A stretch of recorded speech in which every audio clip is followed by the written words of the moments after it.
Muy buenas tardes. Bueno, esta es tercera edición. Bienvenidos a esta jornada especial, porque mientras está comenzando tercera edición, bueno, buena parte de la atención está concentrada en los anuncios que está concretando el flamante ministro de Economía, Luis Toto Caputo, pero en ese contexto, bueno, una de las cajas de resonancia más importantes de lo que pueda llegar a conocerse en el transcurso de estos minutos va a tener un impacto directo en el Congreso de la Nación y también en la Cámara de Diputados. Así que en ese contexto comenzamos esta edición de tercera edición. Buenas tardes, José Di Mauro. Hola, ¿cómo estás? ¿Cómo le va? Bueno, en este momento. Expectante a ver lo que está diciendo el ministro de Economía, el flamante ministro de Economía, con toda la expectativa que hay, y veremos si a partir de eso, de los anuncios que vaya a hacer, seguramente dependerán las iniciativas que vaya a mandar para extraordinarias este gobierno en función de lo que vaya a anunciar ahora. Antonio Ricovene, buenas tardes. Claudio Mardones, ¿qué tal? Buenas tardes para vos, buenas tardes para toda la audiencia. También a la expectativa de ver el impacto político que pueda llegar a tener en esta Cámara. Ya se empezó a conocer que lo que conocemos como ley ómnibus al final van a ser distintos proyectos que van a ir ingresando en los próximos días. Así que bueno, siguiendo con atención los anuncios del ministro de Economía, a ver qué coletazos trae para esta Cámara. Y en ese contexto, bueno, también lo que ya empieza a definirse al otro lado de los pasos perdidos, especialmente en el Senado de la Nación, porque hoy hubo labor parlamentaria y se espera mañana una sesión especial finalmente para definir sus autoridades. Así que en ese contexto es que va completándose este rompecabezas de las autoridades y de las instancias institucionales para que finalmente las dos cámaras del Congreso reciban las señales del Ejecutivo y finalmente, bueno, se defina cómo va a ser el trabajo parlamentario. Bueno, como habrán visto en el comienzo de este programa, no está nuestra compañera Amanda Alma, a quien les mandamos un abrazo gigante porque es su cumpleaños, y tanto José Di Mauro como Antonio Ricovene están de un costado del escenario. Del otro lado tenemos al diputado Pablo Servi, que nos acompaña hoy, ya en el comienzo del programa. Pablo Servi, diputado neuquino por la Unión Cívica Radical. Buenas tardes. Buenas tardes, ¿qué tal? Un saludo a toda la audiencia. Gracias. Pablo, bueno, estamos en un momento en donde lo vamos a recordar posiblemente durante mucho tiempo. Cuando veamos la grabación de Luis Toto Caputo, nos vamos a acordar, no, nosotros estábamos en ese momento en vivo en Diputados TV. Así es que en ese contexto, diputado, ¿cómo ha sido la expectativa? ¿Cómo han ido elaborando la expectativa en estos días dentro del radicalismo, un radicalismo unificado? Y también, bueno, ¿cómo va a ser la convivencia en Juntos por el Cambio de aquí en adelante? Y como bien decías, estamos esperando, hoy estaban previstas para las 17 horas, pensaba venir al programa ya con algunos anuncios y algo para algunas novedades, pero bueno, en lo que se está gestando en este momento, después nos enteraremos, pero básicamente con mucha expectativa de lo que, porque también de estos anuncios va a salir qué es lo que vamos a recibir o qué tendremos que tratar en el Congreso. Recién decían, pues se venía hablando de una ley ómnibus, entendíamos que era difícil, ¿no? Para poder sacarla medianamente rápido, las cuestiones que se necesitaban más rápido, que sea una ley ómnibus. Si uno ve, y hay una cierta reminiscencia con los 90, ¿no? Con la época de Menem, con un solo renglón de la ley ómnibus de Dromi se privatizó YPF y un montón de empresas, ¿no? Como para decir la implicancia que puede tener o el grado de análisis que hay que hacer una ley de ese tipo. Entonces entiendo que si se va por partes puede facilitar el avance o el tratamiento dentro de diputados. Hay voluntad de que darle las herramientas al gobierno para que pueda llevar adelante o desarrollar su mandato, ¿no? De alguna manera pueda poner en marcha las medidas, pero también hay que dar una discusión de hacia dónde se va, y creo que también esto que hubo que esperar, estaba previsto a las 17 horas, tuvieron que regrabar, evidentemente, también hay muchas presiones y muchos intereses en juego que están dando vuelta en esto, así que también esa discusión seguramente va a pasar al Congreso de la Nación, y particularmente en diputados. Todo lo que hace a lo fiscal tiene que, la Cámara de Orígenes es diputados, así que tendrá que entrar por ahí. Y estaremos preparados para dar la discusión y por supuesto que apoyar aquellas medidas que hagan a que el país se ponga nuevamente en marcha. Ahora, en ese contexto, parece que hubo señales tanto de Juntos por el Cambio, del PRO, del radicalismo y también de Unión por la Patria al flamante gobierno para ser cautos, y el anticipo fue una ley ómnibus así, con este concepto, no va a prosperar, así que sean más cautos. ¿Usted tiene alguna información al respecto? Porque parece que sondeos silenciosos y discretos hubo en este último tiempo. En principio creo que no hace falta mucho sondeo, digamos, los que ya tenemos alguna experiencia aquí, podemos comentárselo a cualquiera que nos pregunte de que ese tipo de leyes tan complejas o tan pesadas, de alguna manera, es muy difícil que avancen, sobre todo en estos momentos. Entonces, y que cuando hay que construir consensos, también con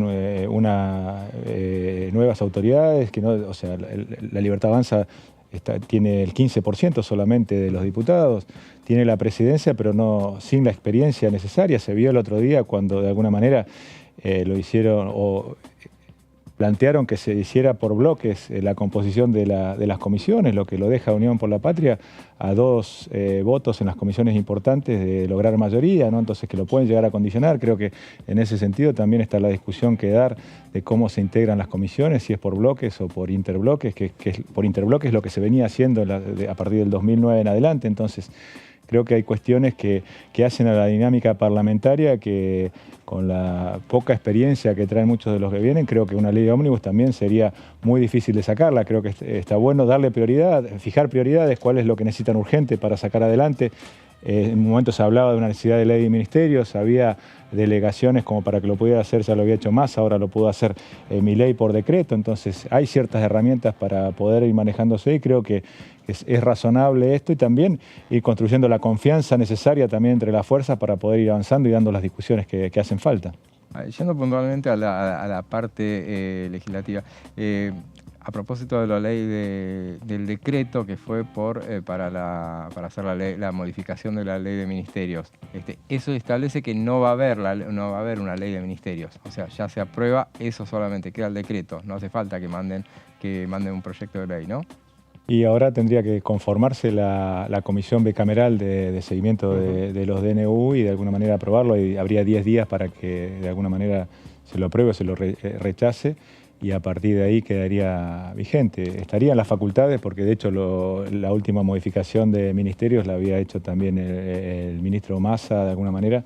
Y bueno, será la comisión bicameral la que tendrá que determinar si tiene validez o no el decreto, que creo que es una de las comisiones que rápidamente hay que constituir, así como habrá que ver ahora el paquete de leyes que mande el Ejecutivo, primero que se llame extraordinarias, y a partir de ahí el paquete que mande para ver qué comisiones hay que conformar, ¿no? Y esa ley, esa comisión bicameral que es clave, justamente, y que se viene hablando respecto de la conformación que vaya a tener, justamente una comisión bicameral que hace 2 años que no se reúne, salvo hace 1 año se reunió 10 minutos nada más, pero no se viene reuniendo.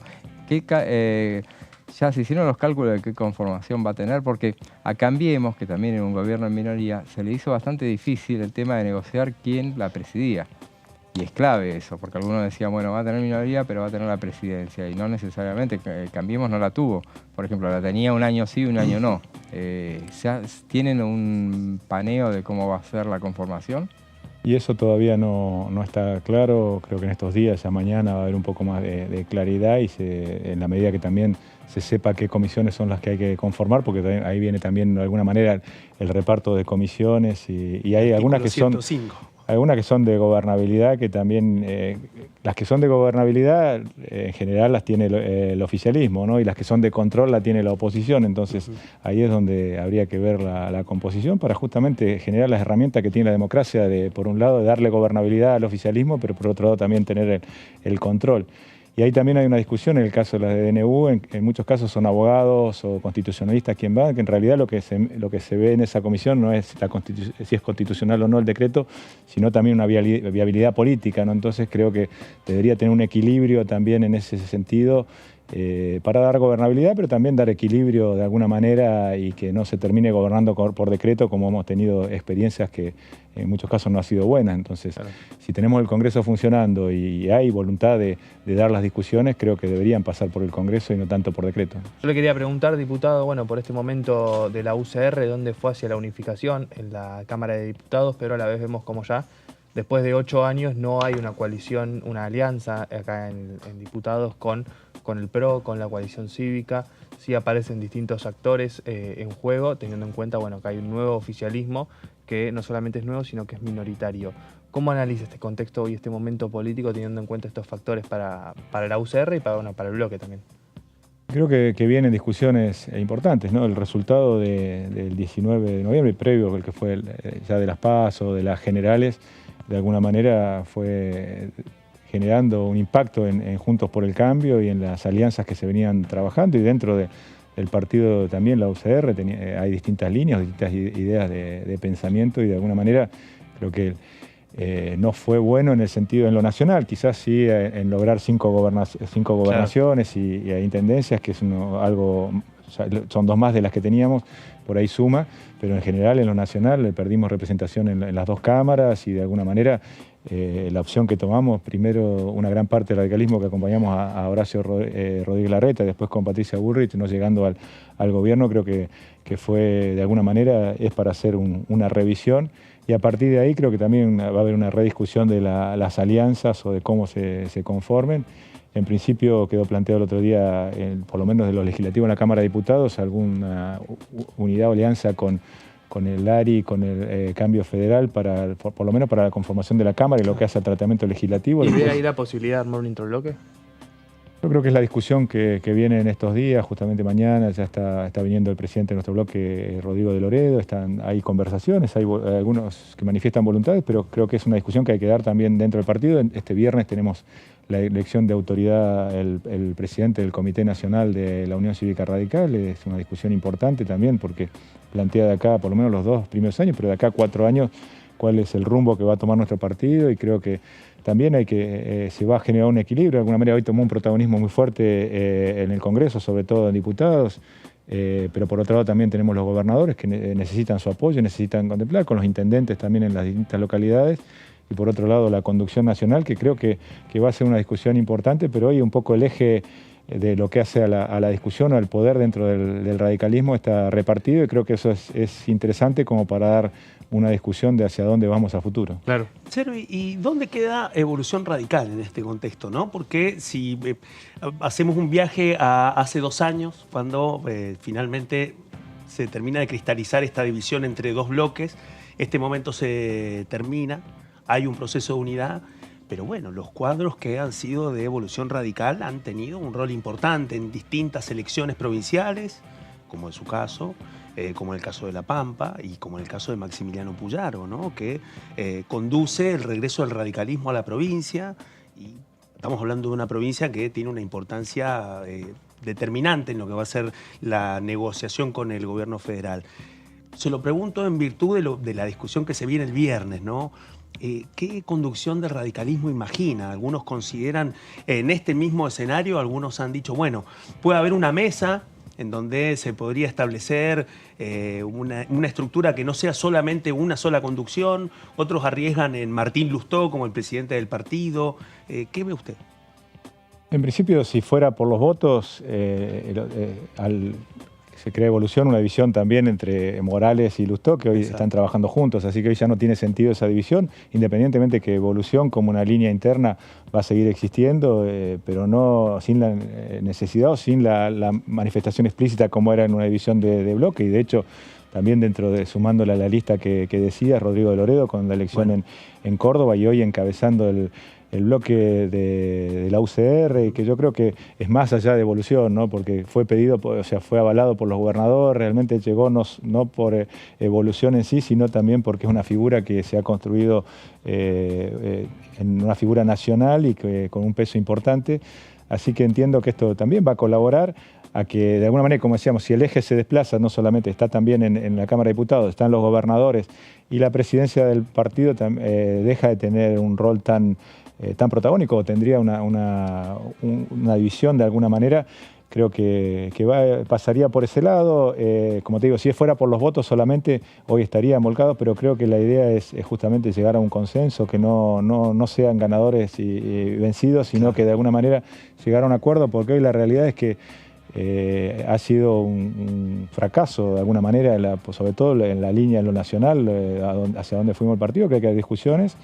Y por otro lado también hay una renovación importante, ¿no? El otro día, después de la Asamblea Legislativa, nos reunimos en el bloque ya unificado, con figuras en general, dentro de los 40, 50 años, hay muchas figuras nuevas que están pidiendo pistas, y creo que desde el legislativo, así como las tenemos las provincias que nombraba, son los municipios, y creo que hay una renovación que viene pidiendo pistas, y y creo que hay que dar la discusión justamente a dónde nos paramos como partido, porque hoy también con un partido gobernante, un oficialismo que se para muy fuerte sobre una posición económica, una posición de alguna manera ideológica, y por otro lado el gobierno que se va, creo que también hay que encontrar ahí un posicionamiento del radicalismo para estar a futuros, ser realmente una opción, ¿no? Y una opción de poder, que es lo que hace tiempo que dejamos de ser de alguna manera a nivel nacional. Hablaba de Asamblea Legislativa, ¿no? Bueno, y una parte de su atención estaba acá en la Asamblea Legislativa, pero la otra parte, el corazoncito en Neuquén, porque a la misma hora Rolando Figueroa, que ha dejado de ser diputado hace poquito, asumía la gobernación de la provincia. Para muchos significó un giro en un contexto en donde para muchos fue el final del gobierno del MPN, otros consideran de que no, que es otra inflexión. ¿Cómo ve usted que es esta transición tan larga que ha sido en Neuquén, ¿no? Recordemos que Neuquén fue una de las primeras que tuvo elecciones en la primera mitad del año y ha sido una transición muy larga. Ha llegado este momento. ¿Qué ve usted? ¿Qué primera impresión tiene de lo que ha sido este recambio en Neuquén?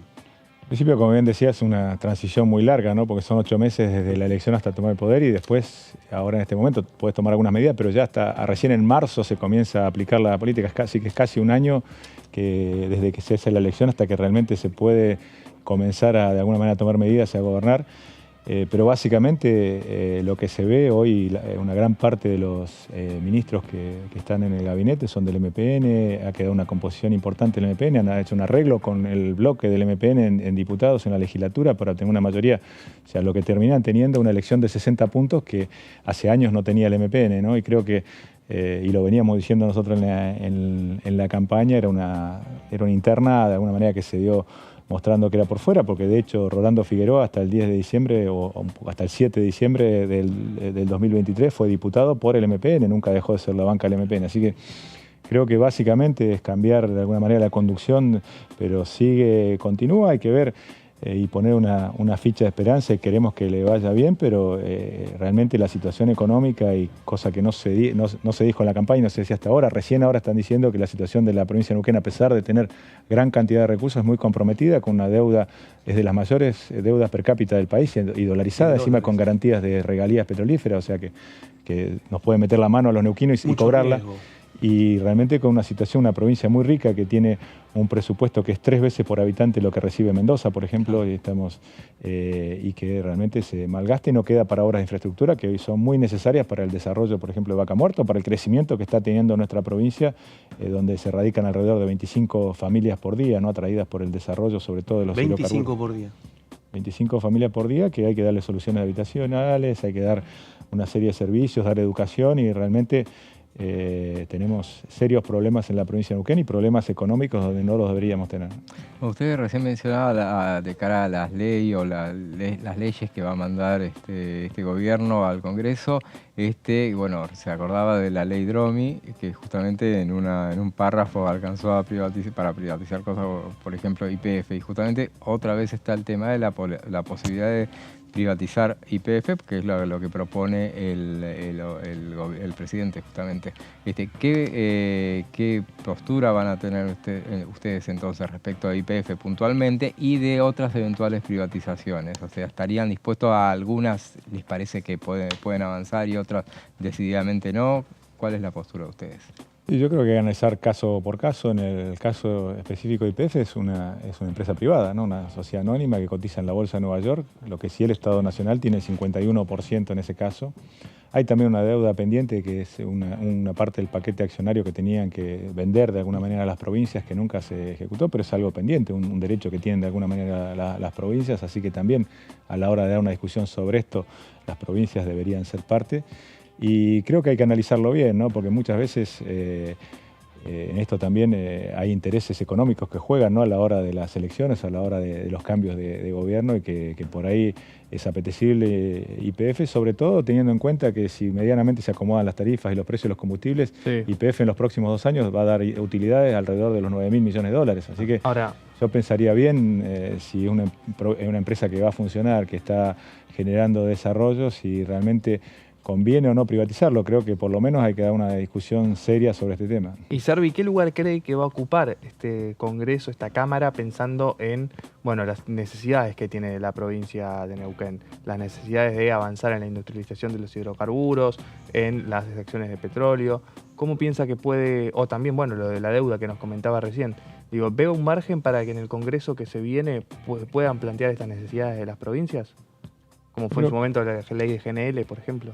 Yo creo que hay que lograr consensos. Vaca Muerta es una gran oportunidad para el país para generar las divisas que tanto necesitamos.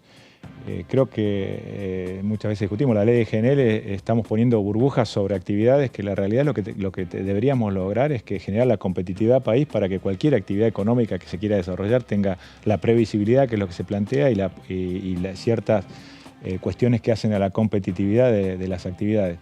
Pero creo que quizás en un primer momento habría que avanzar con este tipo de medidas. La de GNL falta que pase por el Senado y de alguna manera también se planteó lo que hace a yacimientos maduros, que fue un pedido de Chubut, de Mendoza y la provincia de Río Negro, y Neuquén tiene varios yacimientos maduros que también podría ser una alternativa de poner rápidamente en producción, y eso sí ya tiene la infraestructura hecha. Lo que hay que hacer es procesos de recuperación secundarios y terciarios para poder sacarle una mayor producción, y eso también es algo que se podría dar la discusión.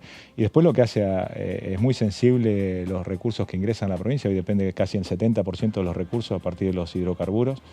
Entonces es muy sensible a lo que hace a tarifa, a lo que hace a regulaciones, los ingresos que pueda tener la provincia de Neuquén. Y por otro lado también lo que hace infraestructura. Yo había presentado, lo escuché en el discurso al gobernador, de la posibilidad de nacionalizar las rutas. Nosotros ya había presentado en su momento el senador Pereira, después nosotros volvimos a presentar que las rutas troncales se hagan nacionales, porque es estratégico. Si uno contempla, por ejemplo, que las represas son custodiadas por Gendarmería Nacional, porque son de alguna vez activos estratégicos para el país, creo que Vaca Muerta es estratégico, entonces también ayudar a que haya... Estamos hablando en ese caso que deberían ser nacionalizadas. Y hoy la ruta principal es la ruta provincial 7, que cruza por varias poblaciones. Si se pudiera nacionalizar la ruta 6, que entra desde La Pampa y ingresa por Rincón de los Sauces y después llega a Añelo, eso permitiría que los camiones con arena, con caños, dejen de pasar o circular por el Alto Valle o por gran parte de la provincia de Neuquén, y agreguen una vía de ingreso extra, sumado a que se pueda generar de una vez por todas el ferrocarril, ¿no? Que sería una gran alternativa de transportar lo que hace caños, arenas, que son volúmenes muy grandes y que realmente saturan las rutas y generan un deterioro importante. Creo que eso ayudaría mucho, y sobre todo contemplando si la ley de GNL que antes nombrabas contempla que se duplique la producción actual de gas en unos 7, 8 años, ¿no? Si se llega a poner solamente el proyecto de YPF con Petronas, ¿no? O sea que estamos hablando de, si sumamos también el aumento de producción de petróleo y de alguna manera sostener también el declino que tienen las cuencas, porque normalmente tiene un declino natural, y en lo que hace a no convencional hay que mantener una cantidad de fracturas, porque todavía no se conoce bien, pero alrededor del primer año declina alrededor del 30% de la producción y va bajando, entonces hay que seguir fracturando para poder mantener la producción. Así que realmente se necesita una inversión y un desarrollo importante, así como también equipos que hoy, con las limitaciones que había para importar, están quedando muy pocos equipos. Se desarmaban equipos en funcionamiento para ponerle repuestos a otros que estuvieran en marcha. Se hizo el gasoducto de Néstor Kirchner, se puso en marcha nuevamente el oleoducto Otasa, que cruza Chile con petróleo.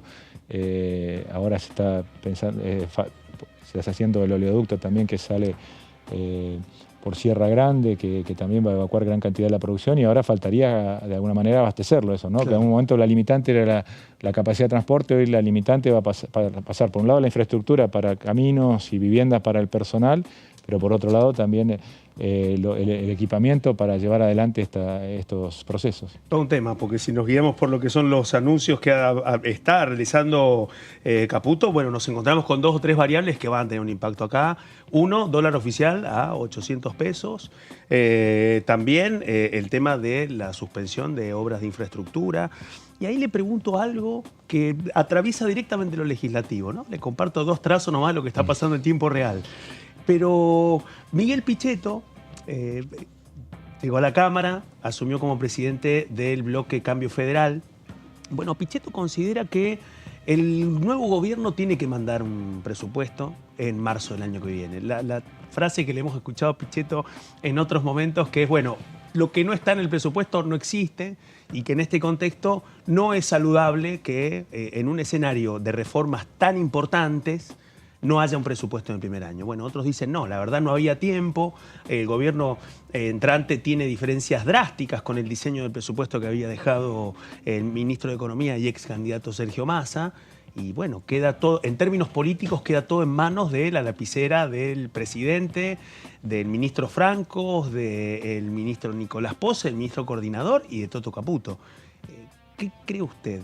¿Cree que va a ser una posición del radicalismo también sumarse a este planteo de pedir un presupuesto para el año que viene, aunque sea en marzo, o cree que esa discusión está cerrada ya? Yo creo que un poco ahora analizar las medidas, cómo viene dada la mano, qué es lo que plantean realmente, pero normalmente es una discusión que se debe dar dentro del Congreso, la del presupuesto, ¿no? De alguna manera, si prorrogan, serían seguir con las mañas del gobierno anterior, de alguna manera, que ya estaba subestimada la inflación y dejaba a manejo discrecional una gran cantidad de recursos, y de esta manera, prorrogando el presupuesto 2023, realmente, sobre todo si se habla de los niveles de inflación que se está proyectando, quedaría muy desfasado y con una gran cantidad de recursos para ser redireccionados de alguna manera discrecionalmente. Así que creo que sería una muestra de seriedad el mandar y plantear realmente esto que se habla o que se dice, que queremos tal medidas, lograr estos objetivos, plasmarlos en un presupuesto que, como bien dice Pichetto, que realmente es alguien que respeto mucho y de esto conoce, darle un changüí hasta marzo, de que de alguna manera se acomode y se pueda plantear y plasmar de alguna manera todas estas medidas o lo que dicen en números reales, porque también, si no, ¿cómo hacemos para auditarlo, para medir qué es lo que se logró? Si queda de alguna manera, planteamos medidas, vamos a lograr una reducción de tanto del PBI, del gasto en puntos del PBI, si después no está de alguna manera expresado o soslayado. Pero creo que bueno, es una de las discusiones que habrá que dar, y también de alguna manera demuestra la situación de debilidad que tiene en el Congreso este gobierno, y que de alguna manera querrá medir de alguna manera cómo viene la mano antes de mandar una ley de presupuesto, que también está el riesgo de que no salga o te la modifiquen de alguna manera y que te comprometa, ¿no? Así que creo que es un poco de esto. Inicié en política con Pechi Quiroga, intendente de Neuquén, y siempre decía, al gobierno que asume hay que darle por lo menos el tiempo para que acomode las cosas, que muestre las cartas, y después, por supuesto, ser una oposición responsable y marcar la cancha y acompañar las cosas, que no porque sea de otro color político o porque uno no esté de acuerdo en algunas cosas, no apoyar lo que es bueno para el país, ¿no? Así que creo que eso es lo que viene, hay que darle un changüí, asumieron hace 48 horas. Y creo que hay que dar, pues yo creo que somos muy exitistas también, están planteando, y la verdad que no es nada fácil, decíamos, hubo que regrabar el mensaje de alguna manera, porque en el interín de un momento a otro también son medidas muy gruesas, y que una medida de estas o un párrafo nomás, como decíamos antes, puede llegar a tener un impacto muy grande en los bolsillos, y sobre todo hoy la principal de alguna manera destino de los recursos son la seguridad social, los sueldos, y creo que en este sentido también hay que tener cuidado, porque de alguna manera se planteó que el ajuste iba a caer sobre la política, sobre otro tipo, no sobre los que menos tienen, ¿no? Y justamente hay que tener cuidado en estas cosas, de que normalmente la inflación recae sobre el último de la cadena, ¿no? El que va a comprar al almacén o a la despensa, y esperemos que se pueda plantear algo más ecuánime y que se distribuya la carga de esto, ¿no? Del ajuste que viene y que va a ser fuerte, por lo que dice. Ajá. Usted recién mencionaba la función de darle gobernabilidad a este gobierno, y es justamente uno de los imperativos que le establecieron los gobernadores a ustedes, los subgobernadores. También habían pedido que se mantuviera Juntos por el Cambio. Una cosa parece que va a suceder, la otra parece que no va a suceder. O sea, Juntos por el Cambio ya no existe más, ¿no es así? Y como tal, no. De hecho, el PRO se unificó como bloque con sus diferencias, ¿no? Porque hay un tema ahí de discusiones que creo que se van a dar, y una unidad que va a durar ahora, o va a sostenerse también por la definición de comisiones y espacios. Después hay que ver, creo que una discusión, y ya al haber se ha incorporado como parte del gobierno Patricia Bullrich, también deberá tener algunos compromisos en ese sentido, ¿no? Desde lo legislativo. Así que en ese sentido también ahí vemos una dificultad de sostener Juntos por el Cambio. Los gobernadores lo necesitan porque en las legislaturas se llegó con una alianza y con una estructura de Juntos por el Cambio, así que para lograr esa unidad, y creo que hay que ser cautos en esto, ¿no? De alguna manera no de discutir hacia adentro las diferencias y buscar acuerdos.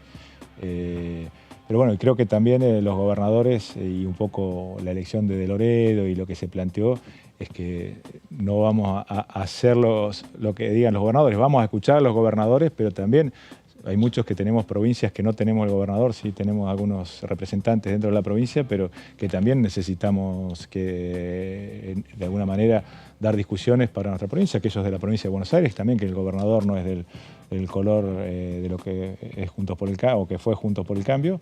Entonces creo que hay que lograr un equilibrio y creo que ahí va a ser importante la función de Loredo aquí y en el Senado de los presidentes de bloque, de lograr esos equilibrios, ¿no? De alguna manera apoyar a nuestros gobernadores que lo necesitan, pero también la discusión darla dentro del Congreso.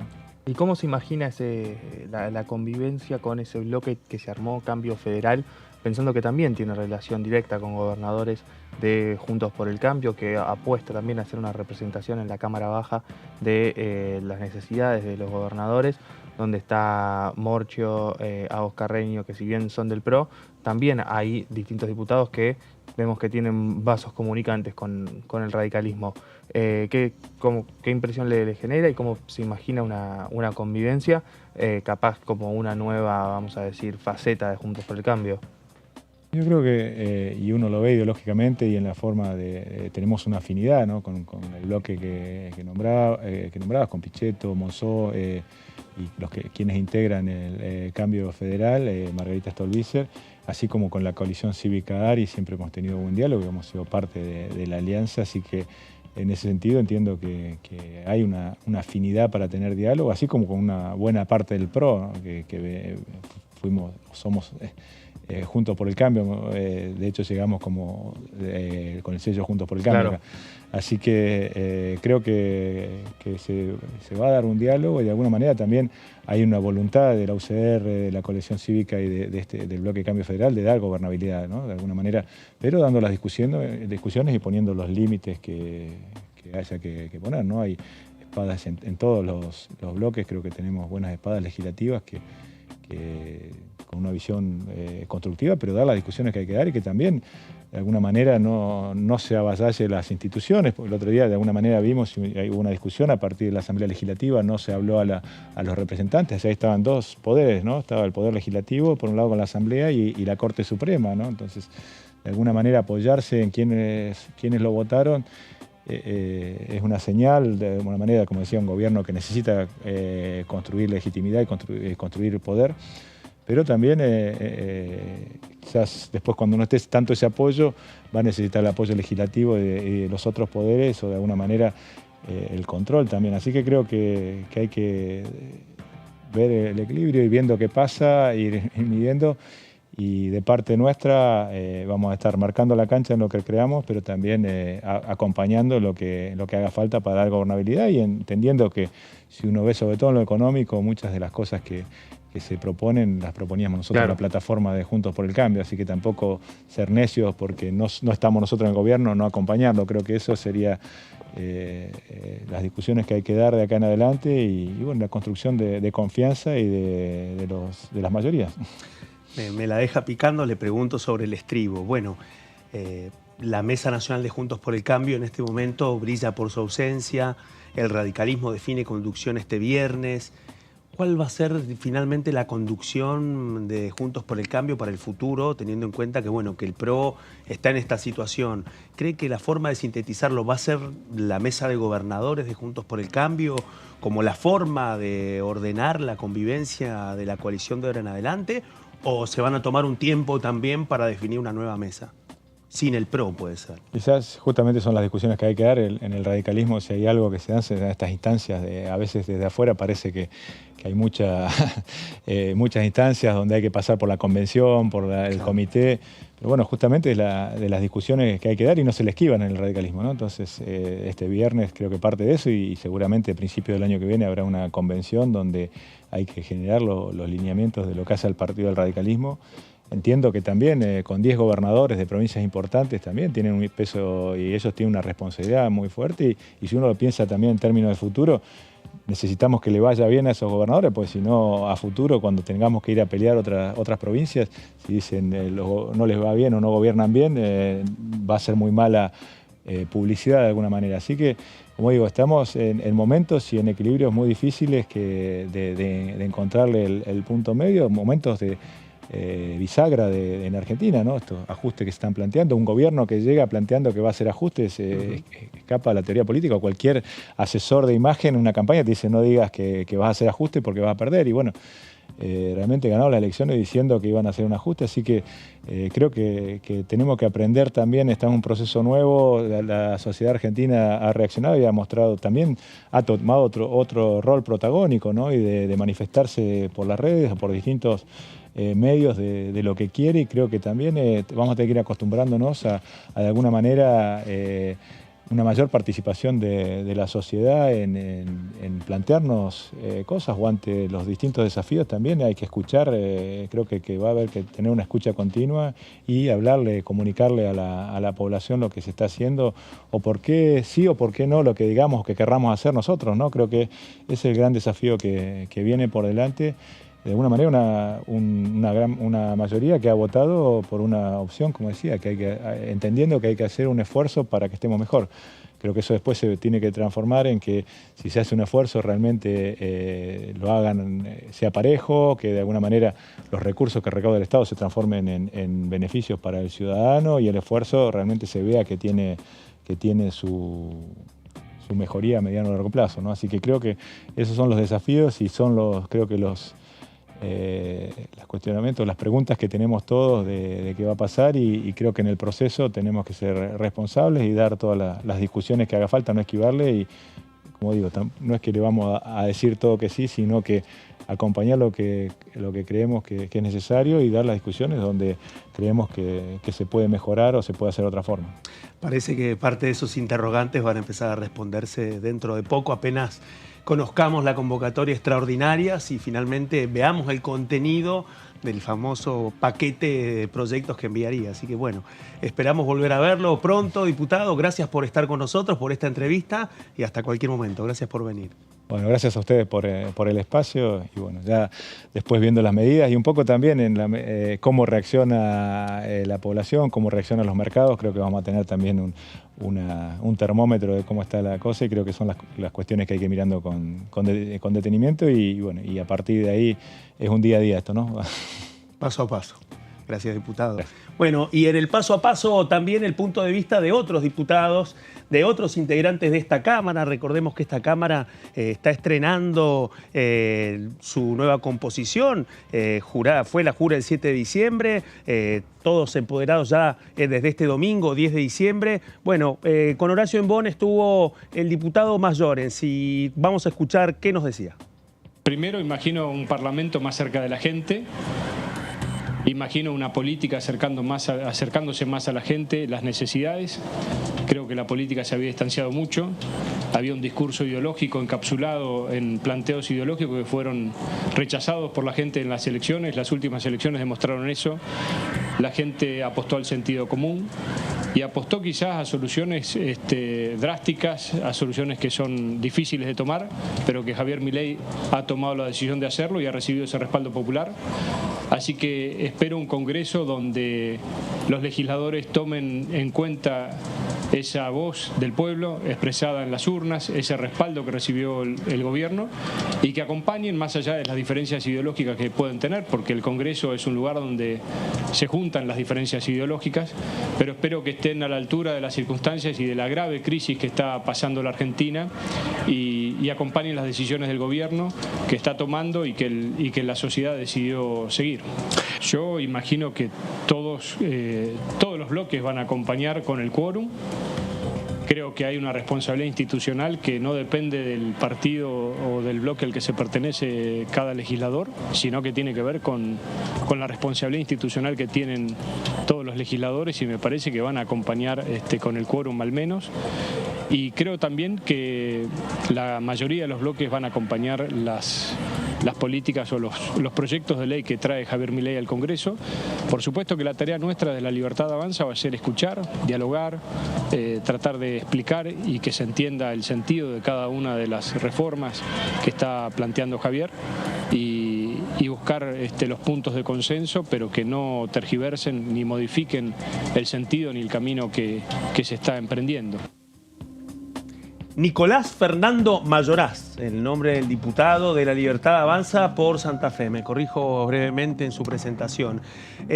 Bueno, venimos en estos días en donde todavía estamos esperando concretamente saber cuáles van a ser las definiciones del nuevo Poder Ejecutivo, que van a definir indudablemente su relación con el Poder Legislativo. Y en ese contexto la arquitectura de lo que vendrá. Un plan de extraordinarias que algunos consideran ambicioso, otros directamente proporcional a cuestiones económicas, pero también políticas.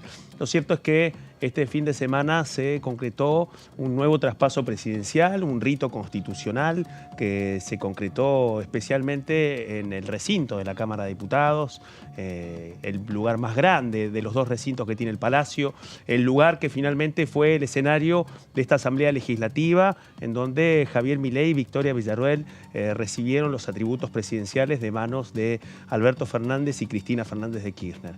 En ese contexto se termina de sintetizar un tema que también ha dado vueltas muchas veces por las distintas comisiones y despachos de este Congreso y especialmente de la Cámara de Diputados, con respecto a reglamentar el traspaso presidencial, un tema que ha recrudecido ese debate ya desde el año 2019, especialmente cuando fue el traspaso de Cristina Fernández de Kirchner con Mauricio Macri, que estuvo mediado por un debate judicial, por una definición específica de la finalización del mandato y el comienzo del otro mandato, y la fugaz presidencia de Federico Pinedo, que era presidente provisional del Senado. Así que en ese contexto vamos a compartir unas muy buenas placas que ha preparado nuestro compañero José Di Mauro para repasar un poco y bucear en este debate. José. Y vamos a recordar entonces lo que fue el traspaso presidencial, que no se circunscribe solamente a la cuestión del traspaso de los atributos presidenciales solamente, sino que los proyectos, hay muchos proyectos sobre el tema, hay varios proyectos que establecen reglar, por ejemplo, todo lo que es la transición también entre un gobierno y el otro. De este tema se habló allá lejos, hace tiempo, me parece, en la última reunión de la Comisión de Asuntos Constitucionales. Esto fue en noviembre pasado, pero parece que fuera más Parece lejos, que hubiera sido una eternidad. Tiempo. Sí, aquella vez, ¿se acuerdan que se había tratado el tema del caso Milman? A ver si podían allanarlo para justamente secuestrar su celular para analizarlo. Bueno, aquella vez al final dieron todo su beneplácito, todos los sectores, para que se procediera a eso, pero aprovechó la diputada Carla Carrizo, que es una abanderada del tema del traspaso presidencial, de arreglarlo, ese tema, insistió con el tratamiento antes de fin de año. Ella pidió, esto no va a suceder claramente, pero bueno, nos sirve de pie para eso, porque ella dijo la regulación del traspaso presidencial, y ella recordó que en ese momento que en Brasil fue regulado en 2002, para ver que no es una cosa solamente acá, porque se dio lo que se dio en 2015, donde la presidenta no quería darle, bueno, todas esas vueltas que se dieron en torno al traspaso presidencial entre Cristina Kirchner y Mauricio Macri. Esto es una cuestión que ya existe en otros países. En Brasil fue regulado en 2002, en Estados Unidos en 1968, y en Argentina necesitamos, dijo Carla Carrizo, coordinar cómo se recibe el poder. Lo hicimos con el debate presidencial y ahora nunca va a haber más una silla vacía, dijo. A ver si en estos 40 años de democracia podemos votarlo ahora y dejar el legado para la próxima gestión. Obviamente no había posibilidades, no hubo más sesiones en el mes de noviembre. Ahora justamente no va a ser tratado en extraordinarias, pero probablemente es una sugerencia que les hacemos desde acá, humilde. háganlo el año que viene, que sería una muy buena idea para, bueno, eliminar y que después se traslade ese derrame hacia las provincias. El 14 de julio pasado hubo acá en la Cámara de Diputados una jornada denominada Hacia un régimen de transición presidencial, de la que tomaron parte legisladores nacionales, académicos, organizaciones civiles que debatieron sobre la necesidad de regular el traspaso presidencial. En esa oportunidad, veamos la próxima placa.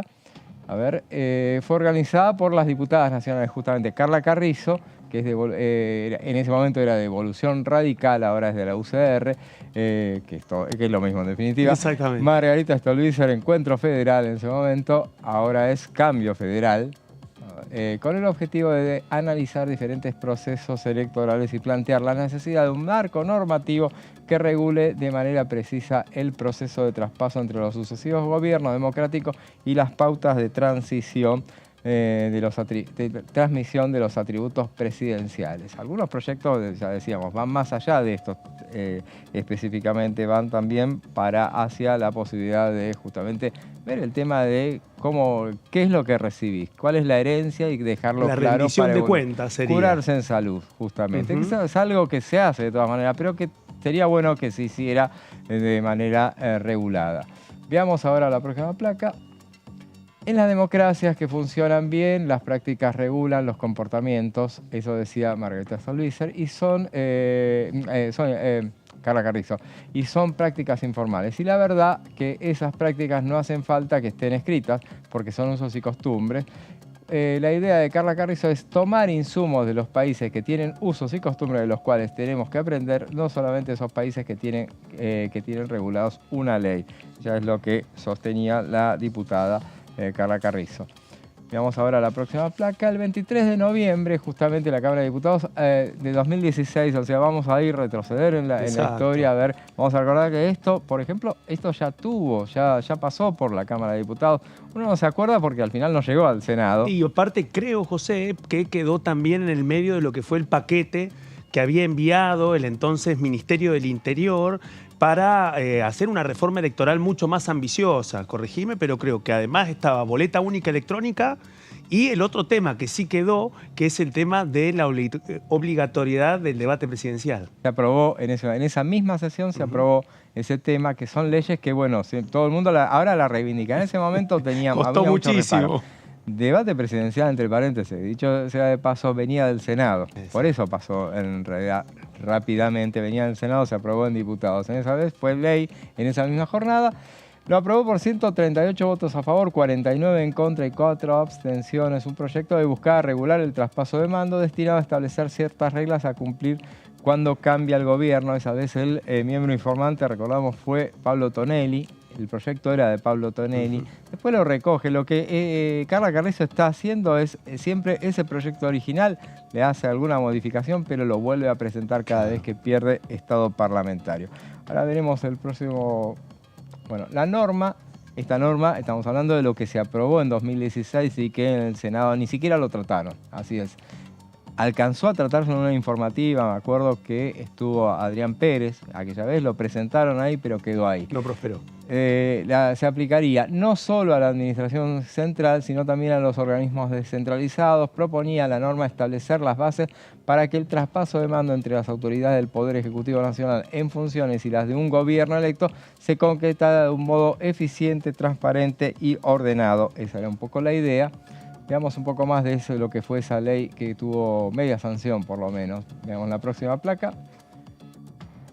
Según el texto ese que tuvo media sanción, el periodo de transición se inicia el día de la proclamación de la fórmula presidencial ganadora por la Asamblea Legislativa y finaliza el día de la asunción presidencial del nuevo mandatario. Esto es según esta iniciativa.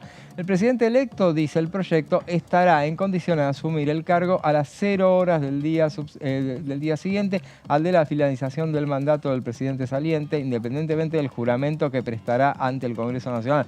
Esto que parece una obviedad. Algunos se preguntarían, pero ¿qué necesidad hay? En 2015 hubo que hacer una ley, hubo que preguntarle a la justicia a ver qué es lo que hacían con ese tema.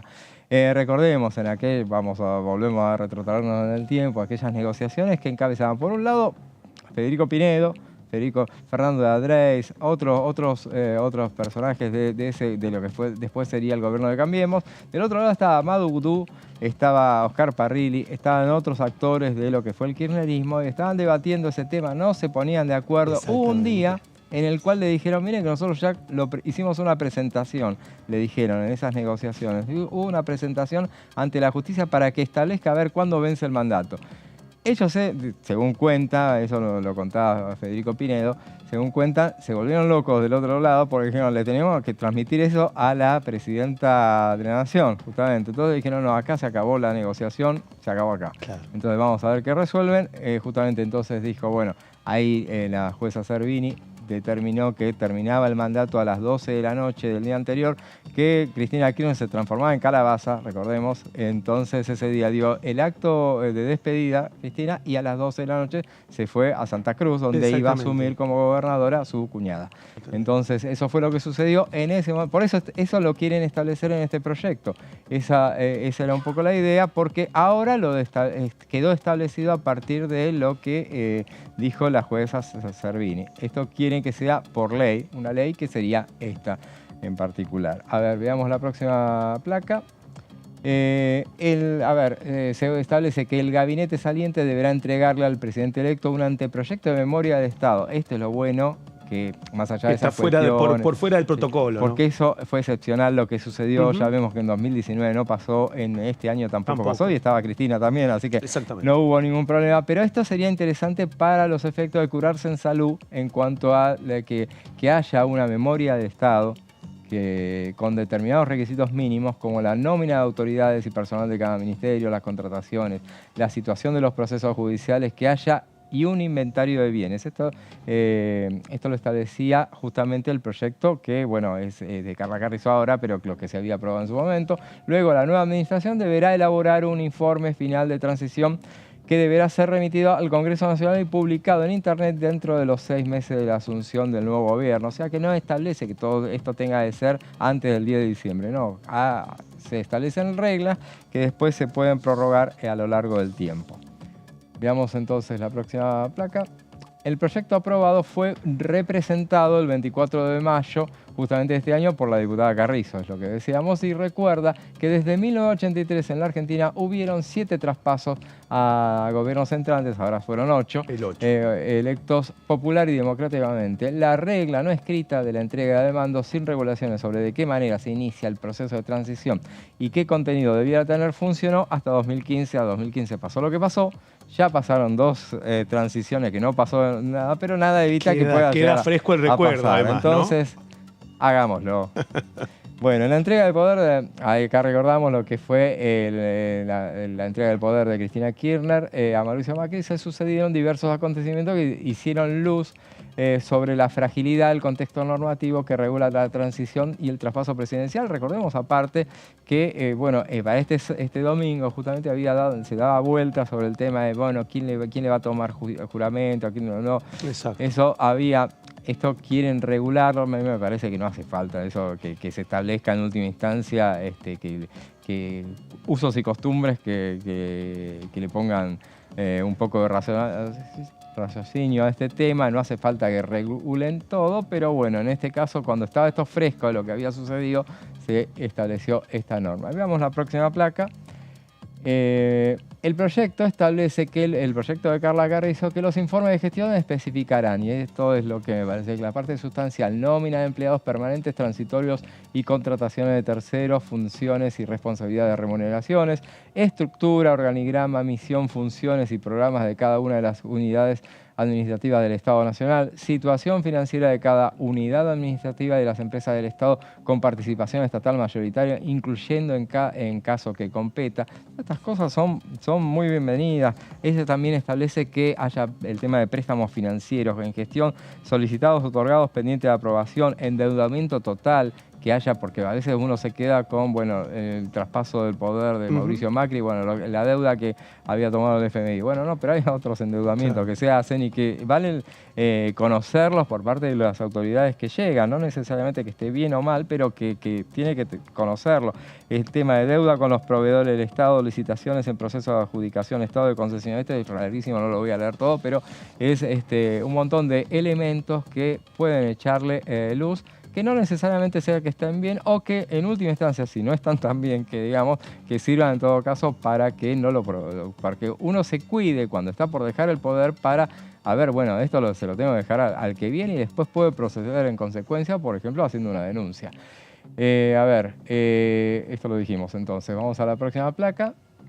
Hay también proyectos no es el único, el de Carla Carrizo, de Paula Oliveto, Mercedes Yuri, Gustavo Buid, mandato cumplido, jujeño, diputado jujeño, y la senadora Lucila Crespo. Hay algunos más también que bueno, no los citamos, pero por ejemplo, por citar un caso puntual, el de Paula Oliveto plantea que los funcionarios del gobierno saliente y los representantes del gobierno electo cumplirán los pasos legales pertinentes de manera ordenada y eficaz, absteniéndose de generar acciones que obstaculicen el proceso de transición gubernamental o perturben la normalidad de gestión de los actos de gobierno. En ese momento estaba muy fresco lo que había sucedido, entonces el proyecto de Paula Oliveto específicamente hacía hincapié en esa cuestión de que no volviera a suceder lo que había sucedido.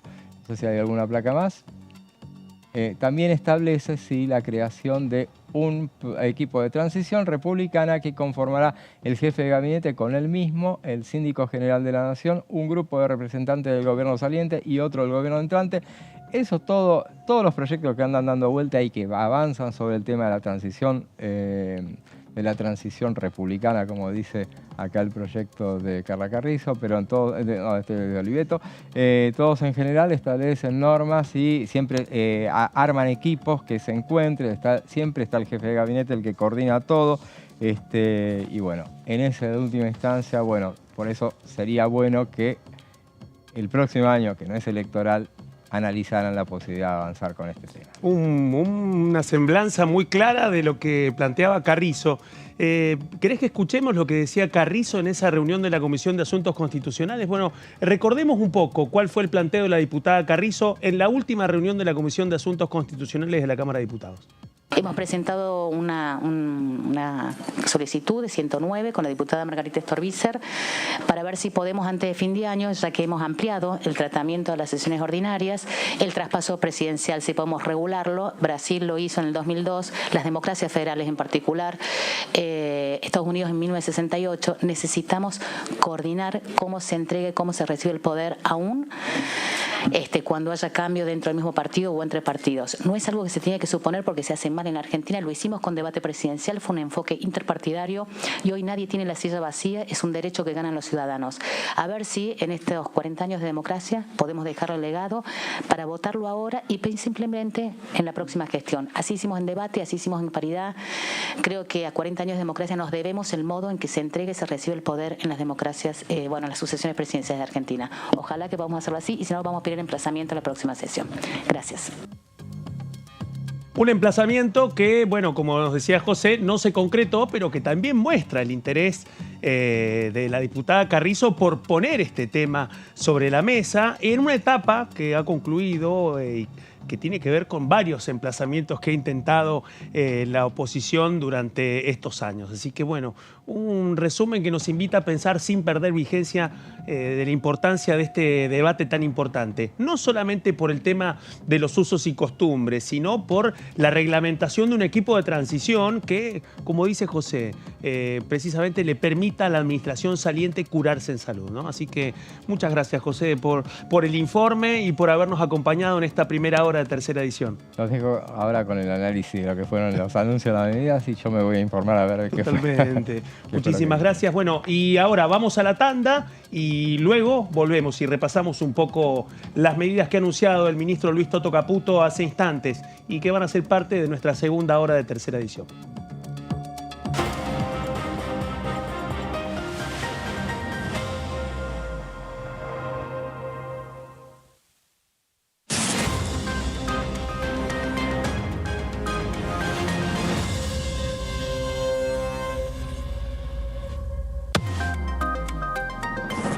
transmitiendo por Diputados TV, a quienes agradezco muchísimo porque mucha gente, muchos intendentes del interior del país, sobre todo por la fecha, no han podido asistir, así que todos los intendentes y todos los que ahora pueden conectarse.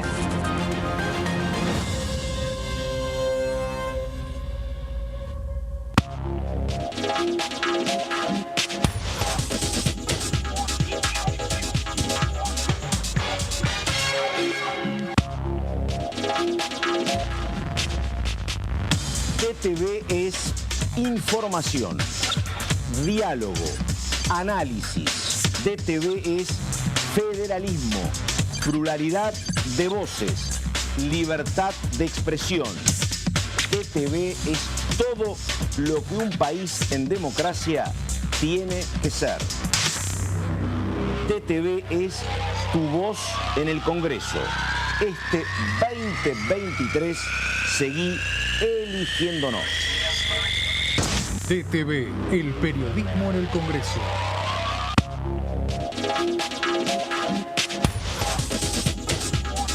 Todo Cultura, miércoles 23 horas.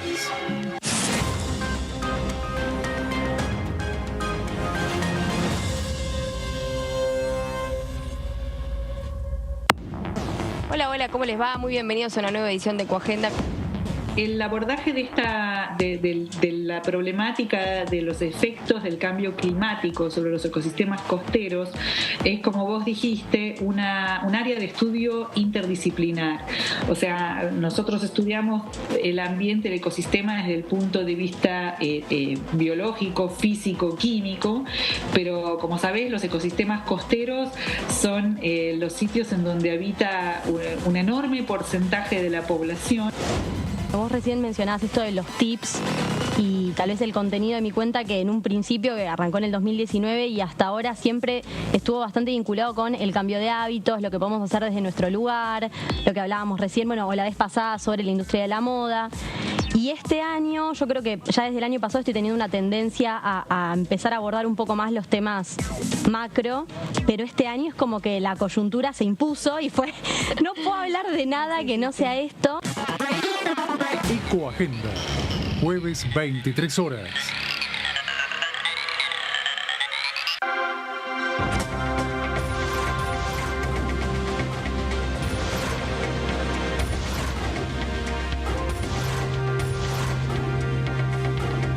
Ellos son tu voz en la primera edición. DTV, el periodismo en el Congreso.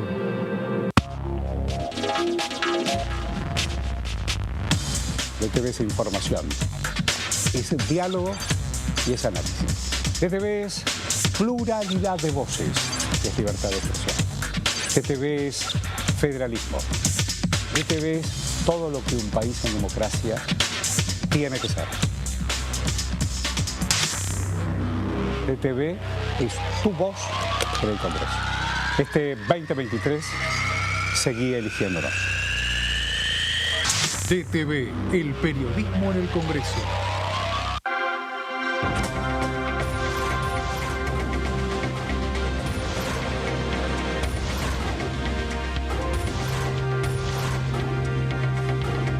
Ellos son tu voz en la primera edición. DTV, el periodismo en el Congreso.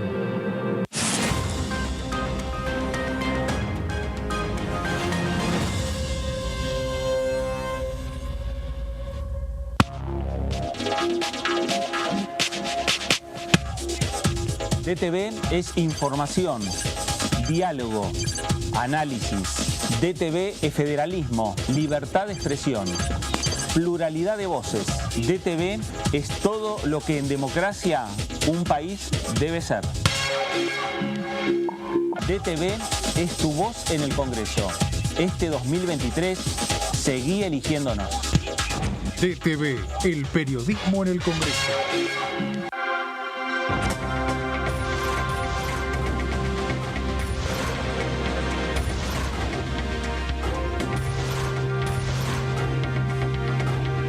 Ellos son tu voz en la segunda edición. DTV, el periodismo en el Congreso.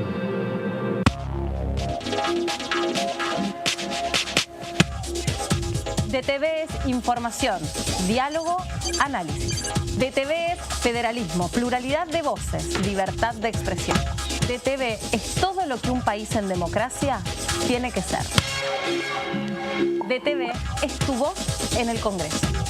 Este 2023, seguí eligiéndonos. DTV, el periodismo en el Congreso.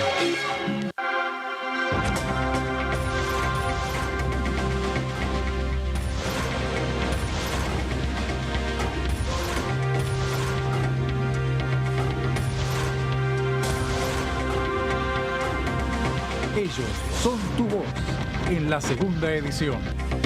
DTV, el periodismo en el Congreso. Hola, hola, hola, ¿cómo va? Aquí estamos. Yo me crié en Neuquén, hice mi colegio primario y secundario y me vine a estudiar a Buenos Aires a los 18 años. Y yo creo que esa infancia y esa juventud o adolescencia es fundamental en nosotros para toda la vida, ¿no? Conservo mis agendas del año 77, 78, 79 y hay muchos amigos y compañeros de esa época que no están. Ese es el compromiso que uno asume generacionalmente para que nunca más. DTV Entrevistas, viernes 23 horas.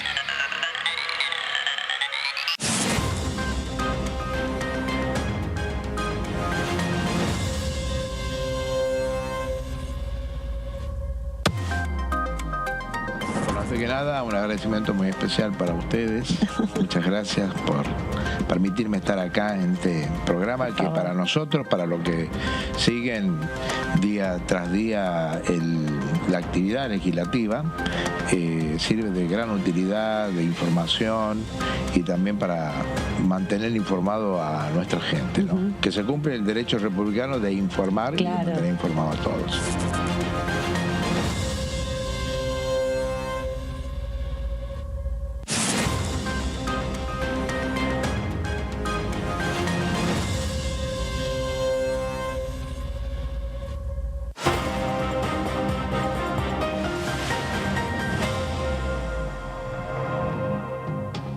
Segunda hora de tercera edición aquí en Diputados TV. Y bueno, así como saludamos a nuestro compañero José Di Mauro, recibimos a Juan José Postataro. Buenas tardes. ¿Qué tal? ¿Cómo le va? Bien, muy bien. Acá, enterándonos de las nuevas medidas, viendo toda la actualidad que es el minuto a minuto últimamente. Así que preparado para charlar un rato. Bienvenido, por supuesto. Y lo cierto es que venimos en este momento de transitar lo que está pasando en este tiempo real.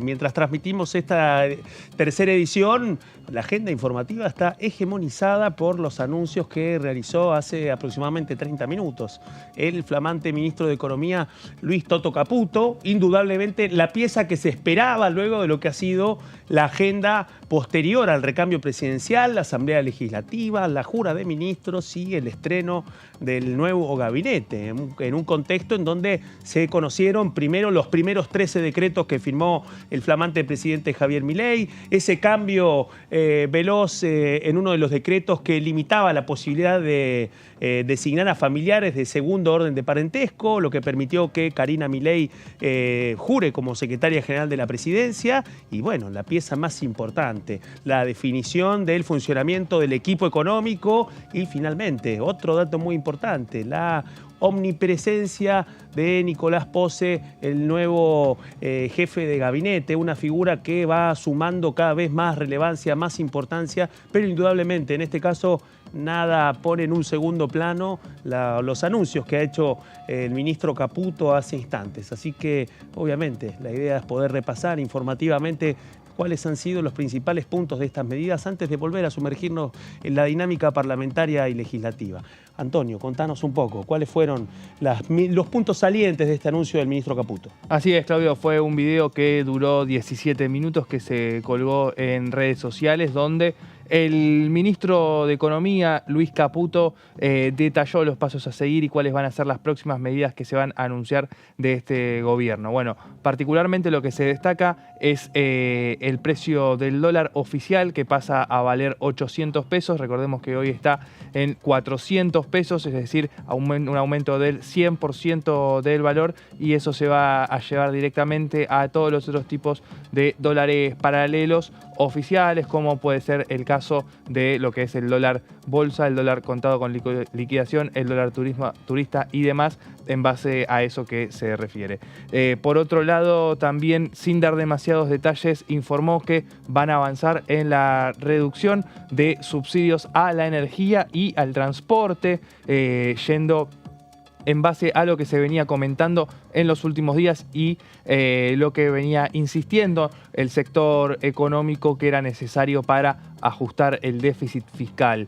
Esto por otro lado, y otro de los puntos que se destaca tiene que ver con el aumento de la asignación universal por hijo al doble y el 50% de la tarjeta alimentaria, en un intento de, dar algún tipo de señal hacia los sectores más bajos de la sociedad, después de lo que va a implicar un subidón de precios, como sucede cada vez que aumenta el dólar oficial en este país. Además, se conocieron otro tipo de medidas que tiene que ver con la reducción al mínimo de las transferencias discrecionales del Estado Nacional a las provincias, también lo que tiene que ver con la licitación de obra pública. No habrá más nueva licitación de obra pública y se van a cancelar las licitaciones aprobadas cuyo desarrollo aún no haya comenzado. También vamos a comentar lo que tiene que ver con lo que veníamos comentando de qué va a ocurrir después, ¿no es cierto?, cuando finalice esta emergencia. Y otro de los puntos tiene que ver, en base a esto, a un reemplazo de lo que se conoce como la CIRA, que es las autorizaciones para importar productos. Bueno, se va a modificar para que los distintos sectores particulares de la economía, con lo que tiene que ver con los sectores más de la industria agropecuaria, puedan hacerlo sin necesidad de informarlo ante la aduana, ante la FIP.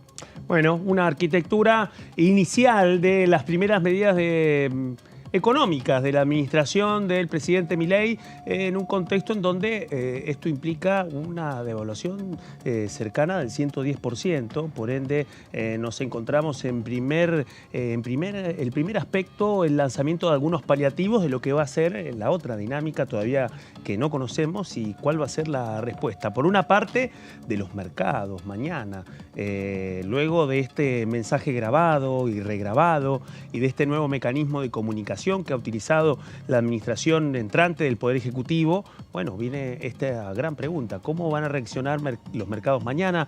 ¿Cuál va a ser el comportamiento de la primera, digámoslo bien, la tercera rueda cambiaria que le va a tocar afrontar al gobierno de Javier Milei, luego de haber anunciado este proceso devaluatorio que va a comenzar a tener otros impactos a partir de mañana?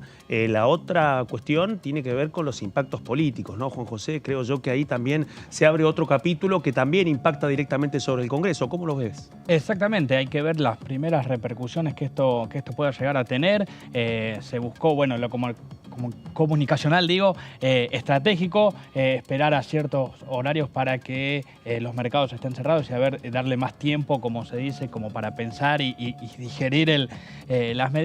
Y esperando las primeras repercusiones políticas también, sobre todo en las provincias, porque una de las medidas que se anunciaban recién era una reducción de las transferencias al mínimo, las transferencias del Estado a las provincias discrecionales. Sí. En el mensaje, Caputo, además de nombrar eso, hizo referencia también a las provincias en un guiño, sobre todo cuando habló de los subsidios al transporte. Dice que en el AMBA no puede valer tan bajo con respecto a las provincias, como tratando de decir, vamos a ayudar a las provincias, pero por otro lado ataca directamente a las provincias, con esto de las transferencias nacionales y llevarlas al mínimo. Los ATN son. Exactamente. Sobre todo, teniendo en cuenta el mapa político y la carencia, de fuerza en cuanto a gobernadores que tiene la Libertad Avanza. Veremos a ver a medida que pasen las horas cuáles son las primeras repercusiones, sobre todo de los gobernadores, a estas primeras medidas, que por el momento son títulos más o menos de lo que se venía hablando, de lo que se venía especulando en función al discurso de Javier Milei, pero falta la letra chica todavía. Lo habían llamado un paquete de urgencia económica inicialmente y, el tema que gravita respecto a la relación fiscal con las provincias es un tema determinante respecto a cómo va a ser la relación del Poder Ejecutivo con el Poder Legislativo.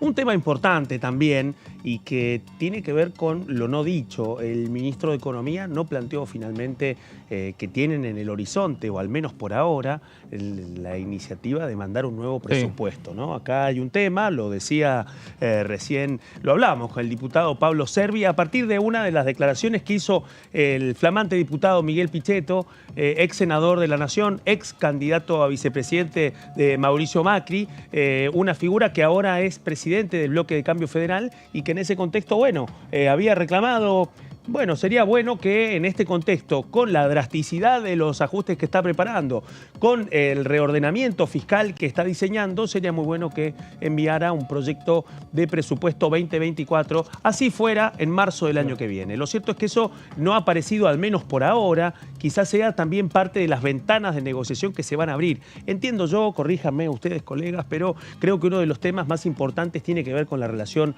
con las provincias, no solamente por el impacto económico de las medidas, por el impacto económico de la inflación, sino también por la ausencia de un presupuesto que regule esta cuestión y por otra parte que el hecho de la relación, al menos de este verano, va a depender directamente de la lapicera del Poder Ejecutivo con los gobernadores en un contexto en donde ya quedó claro, y eso sí lo dijo el ministro Caputo, y es que no habrá margen para envíos discrecionales hacia las provincias. Y esto confirma un dato muy importante, y es que la lapicera no la tenía el ministro del Interior, Guillermo Francos, sino que la lapicera de la relación con las provincias la tiene el ministro Luis Toto Caputo. Teléfono para los gobernadores del oficialismo y de la oposición, porque viene ahora una gran pregunta. ¿Cómo se va a abordar la preocupación que tienen los gobernadores respecto a la distribución de la coparticipación? Hay provincias que dependen en gran parte de los aportes discrecionales que pueda tener el Estado Nacional. Así es que sin presupuesto y con esta definición económica, ya tenemos un primer contorno, un primer pantallazo de lo que puede ser el clima de negociación en el caso de que el presidente Milei finalmente firme otro decreto y convoque a sesiones extraordinarias y define el temario. Eso va a abrir, abrir una mesa de negociación que muchos pensaban que le iban a tener con Guillermo Francos y que, por ahora se nota que va a ser con Luis Toto Caputo. Sí, aparte Caputo también en su mensaje mencionó, cuando tuvo que hacer referencia, siempre el presupuesto 2023. En su mensaje decía, tal como, por ejemplo, con los planes trabajar, dice tal como se anuncia en el presupuesto 2023, así que también es una incógnita qué pasará con el presupuesto 2024 cuando llega. La principal repercusión llega desde Washington porque la titular del FMI, Kristalina Georgieva, se expresó después de que se conocieran las medidas económicas y sostuvo que es un paso importante hacia el restablecimiento de la estabilidad y la reconstrucción del potencial económico del país, las medidas que anunció Caputo, así que ya tienen el visto bueno del FMI. Otra señal que viene especialmente del organismo internacional, que además financiero internacional, que es el principal acreedor de la Argentina, que tiene a la Argentina como uno de sus principales deudores y que en ese contexto, y esto ha sido parte del escenario electoral y también del desenlace, cuya misión aquí en la Argentina y cuya oficina técnica ya venía repitiendo con mucha vehemencia y reclamaba una devaluación mucho más grande de la que ya se había concretado luego de la primera etapa del proceso electoral. Así es que en ese contexto, evidentemente, también se suma este otro componente, el respaldo del fondo y la otra gran pregunta. ¿Cómo va a ser este presupuesto? ¿Cuál va a ser la foto del presupuesto 2023 que citó tantas veces el ministro Caputo? mediante este proceso devaluatorio. Obviamente, esta situación devaluatoria anunciada por el ministro Caputo, al mismo tiempo de que ratifica la vigencia del presupuesto 2023, eso anticipa ya para gobernadores, para ministros de Hacienda de todas las provincias, que bueno, que el achicamiento veloz de las cuentas nacionales que aprobó el Congreso y que a partir de enero van a ser prorrogadas por el presidente de la Nación discrecionalmente y sin chances de poder afrontar situaciones que impliquen que el Estado federal le envía a las provincias partidas provenientes del fondo de los aportes del Tesoro Nacional. Claro. Eso como primera urgencia, y la segunda luego, bueno, que tendrá que ver también con lo de la obra pública, no me salía el concepto también. En primer término, esto que vos nombrabas. Y cuando pase eso y lo puedan acomodar y puedan ver por qué sendero van, va a aparecer directamente en la situación de la obra pública, que, bueno, también otra de las medidas queda momentáneamente cancelada, y se van a revisar inclusive las últimas que no estuvieron, según decía Caputo, que no estuvieron en ejecución, que estaban otorgadas, estas también se suspenden, así que bueno, todo un tema sobre todo para el federalismo, digamos, que se viene para la Argentina. Y ahí lo que queda claro también es el otro costado. A partir del desarrollo de esta situación económica y de lo que va a ser el pulso del escenario económico a partir de mañana, queda claro que el ministro de Economía también ha sido en este momento el vocero para anunciar la serie de paliativos que van a poner en marcha para tratar de contener parte del impacto de este abrupto corte inflacionario que va a suceder posiblemente a partir de mañana. Así es que en ese contexto también queda preguntarse cuál va a ser el contexto del debate legislativo que se va a dar en las dos cámaras del Congreso, ¿no? O sea, de hecho, la actividad legislativa tiene por delante algunos desafíos muy importantes. El primero va a venir del Ejecutivo, indudablemente. Se espera que si finalmente esa famosa ley tren, que estaría compuesta por distintos vagones que encerrarían en cada uno distintas temáticas de los proyectos que enviarían al Congreso, lo cierto es que por ahora resta saber cuál va a ser la señal de la Casa Rosada cuando convoque a extraordinarias. Y el otro punto, recordemos, en un periodo de sesiones extraordinarias es el Poder Ejecutivo el que define el temario. Así es que definir el temario también va a ser directamente proporcional a la correlación de fuerzas que puedan tener. Recordemos, el mapa político aquí en la Cámara de Diputados está planteado por un panperonismo que sigue siendo primera minoría y en un contexto en donde Juntos por el Cambio está en un proceso de reconfiguración, en donde emerge la posibilidad de que se constituyan nuevos interbloques, en un proceso que también juega variables respecto a la masa específica de poder que tiene la Libertad Avanza en el recinto de la Cámara Baja, y es una cifra que se remonta a 37, 38 diputados. Un camino lejano para llegar a los 129 necesarios del quórum y a partir de eso ejercitar algunas mayorías. Bueno, ahí es donde viene la gran pregunta. ¿Cuál va a ser el contexto socioeconómico y político de las negociaciones legislativas que se van a desarrollar cuando finalmente conozcamos cuál es el temario que va a definir el Poder Ejecutivo para un eventual periodo de extraordinarias? Así es que esta es una de las grandes preguntas y obviamente vamos a ver, así como Cristalina Georgieva mandó ya su respaldo y que esto confirma que estaba al tanto de las medidas que anunciaría el ministro Caputo, no solamente al tanto, sino que las respalda y que por otra parte eran medidas que el fondo estaba esperando. Así es que esto también aporta otra pieza en esta jornada y en esta semana inaugural del gobierno de Javier Milei. Bueno, sí. Perdón, de cara a lo que se viene en diputados, tuve la oportunidad de hablar con algunos de ellos en la asunción de Javier Milei y hay algunos puntos que están Juntos por el Cambio, lo afirman, lo firmó Ritondo y demás, está fragmentado. Hay que ver qué sucede. Y a su vez hay recelo también en todo el ámbito, digamos, de los diputados y senadores por aquello del discurso o del primer discurso de Milei, que empezó ya con el pie izquierdo diciendo, bueno, hablo a la gente, no hablo al Congreso como es tradición, así que son algunos de los dos puntos también a tener en cuenta para lo que se viene y para esto que vos mencionabas, cómo hay qué cintura tendrá Javier Milei para negociar el temario y después el quórum, por supuesto. Y la pieza que falta creo que se va a definir, al menos en el Palacio del Congreso de la Nación, en el Senado, en la sesión de mañana, en donde finalmente se van a definir las autoridades y se va a saber finalmente quién va a ser el presidente provisional del Senado. Sí. Sí, o sea, bueno, sí. Parece que va a ser Ezequiel Abdala, finalmente es lo que dejó trascender Victoria Villarruel en la reunión de labor parlamentaria, la primera reunión de labor parlamentaria que tuvo como presidenta del Senado, donde se lo comentó a los diputados, a los senadores, perdón,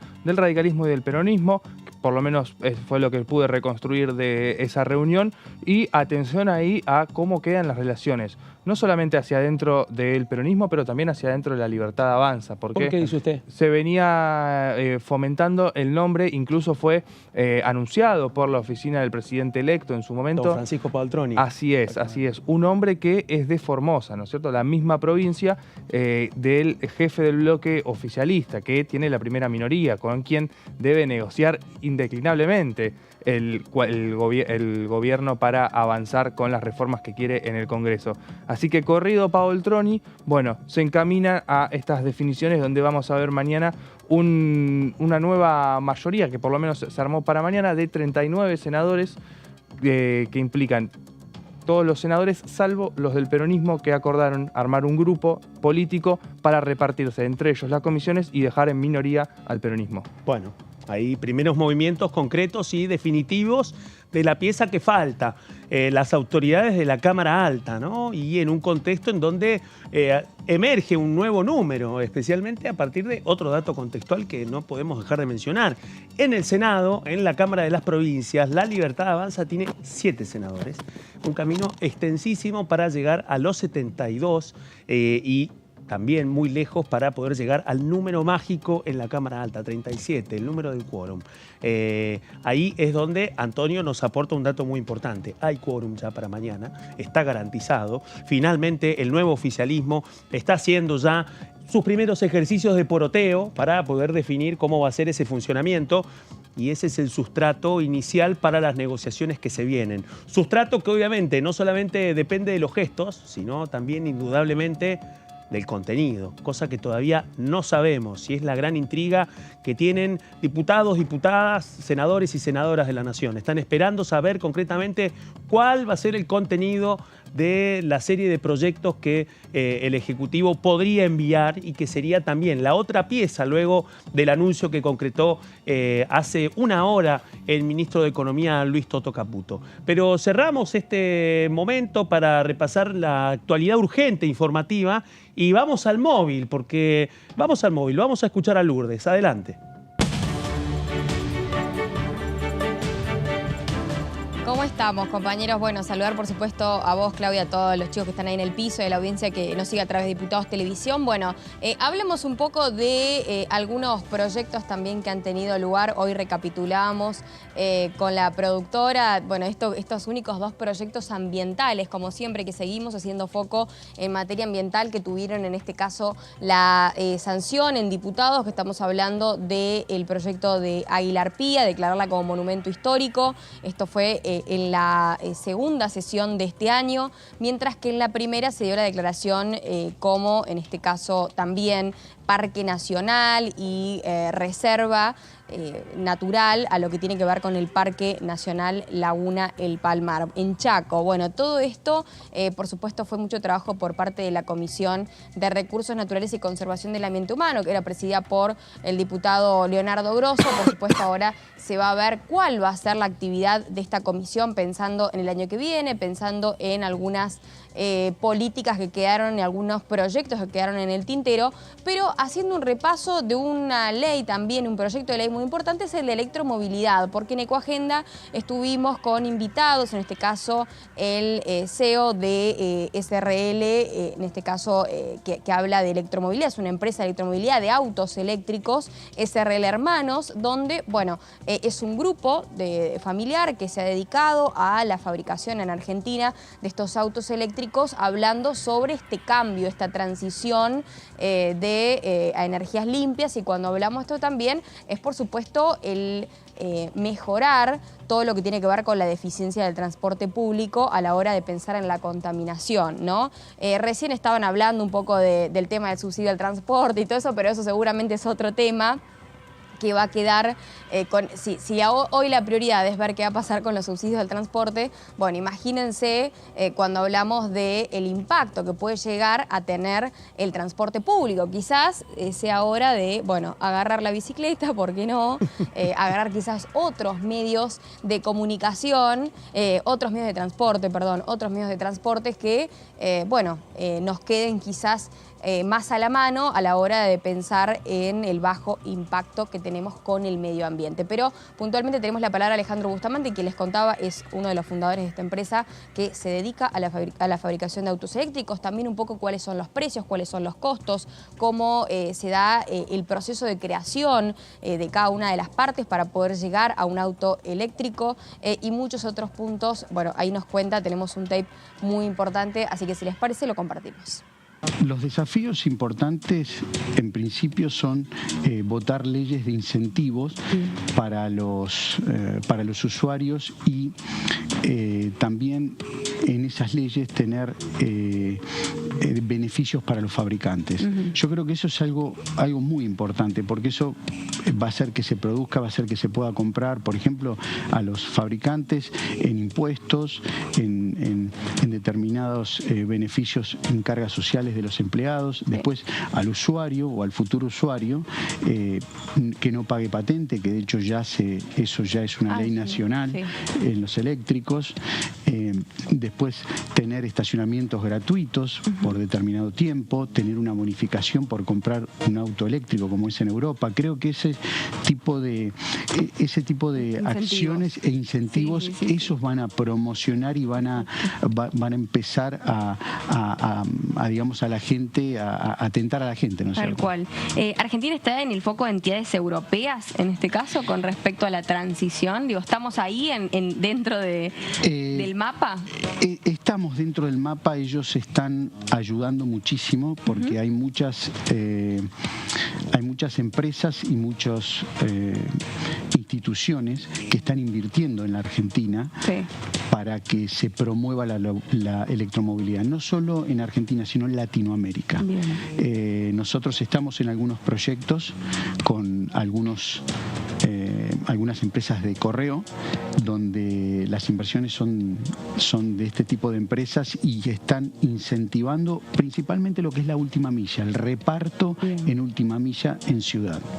Electrificar las rutas es ubicar correctamente los puntos de carga donde corresponda. Pero para electrificar las rutas hay que hacer un plan estratégico donde tiene que estar la empresa que nos brinda la energía, con el ENRE, que es el ente regulador, y con los funcionarios y las empresas, los funcionarios correspondientes a los distintos ministerios y los empresarios. Yo creo que cuando se dé esa sinergia, se va a empezar a poder desarrollar, a electrificar las rutas, a encontrar los puntos de recarga que necesitan para que la electromovilidad se desarrolle. En este caso, con tu experiencia en la comercialización, ¿no?, de vehículos eléctricos, ¿cómo visualizas el futuro de la movilidad eléctrica en Argentina y considerando también la tendencia global hacia la electrificación en general de vehículos? Argentina tiene un gran potencial. Lo que necesita para que esto se potencie aún más es tener una economía estable, tener leyes de incentivos, que es importantísimo, y el otro tema es empezar por la micromovilidad, que es lo que tenemos hoy como algo inmediato para que después se produzca el efecto dominó. Si bien hay en algunas provincias que hay, por ejemplo, buses, pero después se produce el efecto dominó en los buses, en los transportes de larga distancia. Yo creo que Argentina tiene que enfocarse en la micromovilidad, que estamos hablando de la bicicleta, el monopatín, las motos eléctricas, que hay mucho en el mercado, y los categoría L6, L7, que son como Zero Electric, que son furgones, camionetas y autos. Yo creo que Argentina tiene un gran potencial y creo que tiene que ir enfocado a ese mercado. Bueno, a esto que decía, ¿no? También Alejandro Bustamante con respecto al poder, ¿por qué no premiar o dar algún tipo de incentivo económico a aquellos que vayan a tomar el plan, de alguna forma, de los autos eléctricos, ¿no? Más o menos lo que se barajaba en el precio de un auto, que hoy los autos eléctricos son quizás más utilizados para un radio de 100 kilómetros, ¿no? Que, por ejemplo, hagan trabajos de delivery o reparto alimenticio o, por ejemplo, para los carritos de golf. Más que nada, así fue como inició, inclusive, este proyecto, ¿no? Que por ahí no esté destinado a más de 500 kilos, cuando hablamos del tema de la carga. Y estos autos más o menos en precios están oscilando entre los 15.000 y los 16.000 dólares. Son bastante también costosos cuando tenemos que ponernos a pensar en estos incentivos económicos que por ahí se pensaban a la hora de poder obtener uno, ¿no? A la hora de poder adquirirlo. Pero bueno, hay más información también por parte de Alejandro, así que si les parece también lo seguimos escuchando.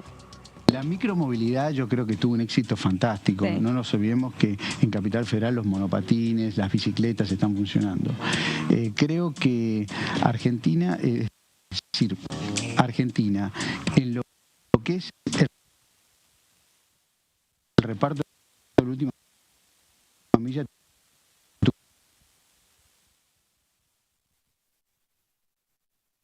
Bueno, estábamos escuchando a Alejandro Bustamante, empresario de Zero Electric. No es habitual escuchar, y esto es muy interesante de la entrevista que le hizo a nuestra compañera Lourdes López.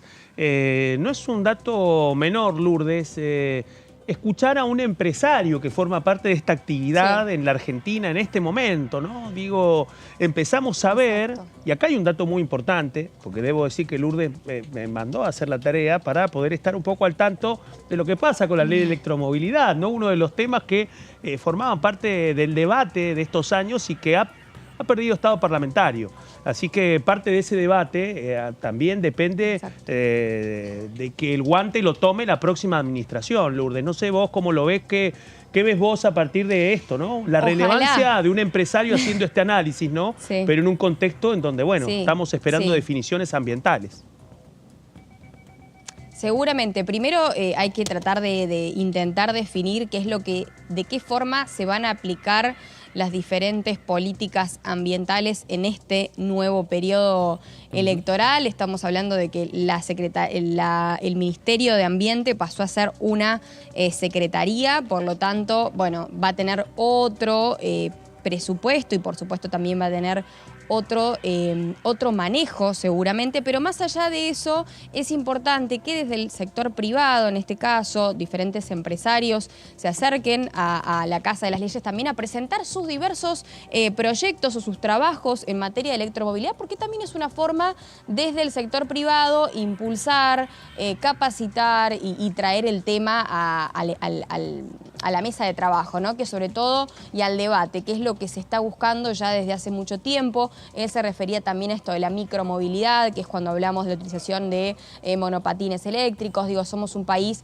que se está potenciando cada vez más en la producción de baterías de litio, entonces también es una manera de, bueno, seguir haciendo crecer esta industria y de seguir también haciendo una utilización del recurso de manera sostenible, ¿no? Y que tenga, por supuesto, participación y mano de obra local, en este caso entendiendo que los recursos corresponden a cada una de las provincias, más que nada los recursos, por supuesto, recursos naturales, pero es una forma también de, bueno, ir mostrando qué es lo que se está haciendo, de qué manera se está trabajando en nuestro país y, por supuesto, incentivando este proyecto de ley que lamentablemente perdió estado parlamentario, pero ojalá, ¿por qué no?, sea uno de los temas que se vuelvan a traer al debate en este próximo año, ¿no?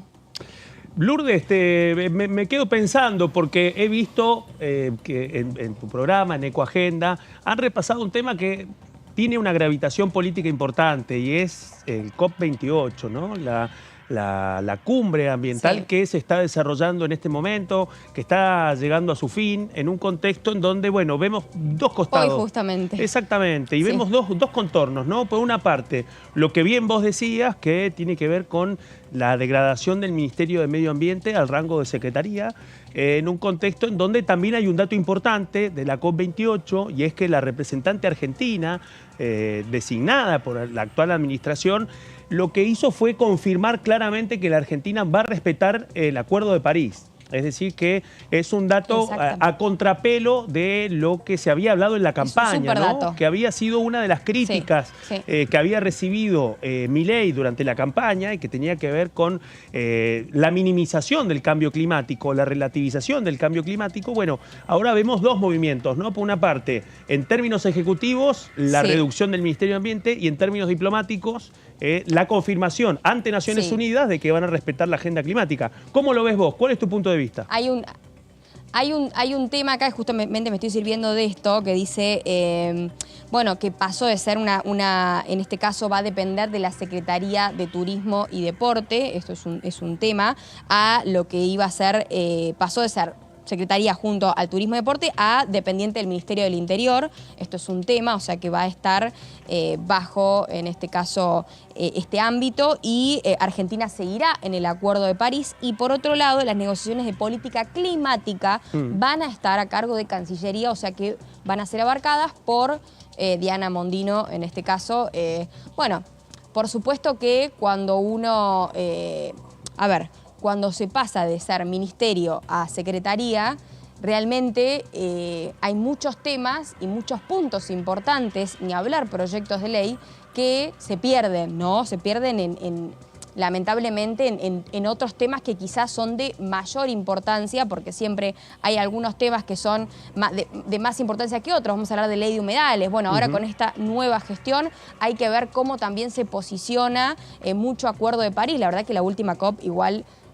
se ha hablado de que fue bastante polémica con esto del Acuerdo de París, y porque tampoco se están cumpliendo los acuerdos. Ya vamos cerca del 0,8 grados centígrados, superando la medida establecida y la medida que se ha intentado pedir, y el máximo es 1,5, y no falta mucho para que pasemos el 1,5 de temperatura, que es lo que por ahí se ha establecido como base del Acuerdo de París. O sea que sí, podemos estar en el Acuerdo de París, pero si no hay una inversión y si no hay presupuestos, si tampoco hay... presupuestos mínimos, ni tampoco partidas presupuestarias, hablando de lo netamente económico, bueno, no es de mucho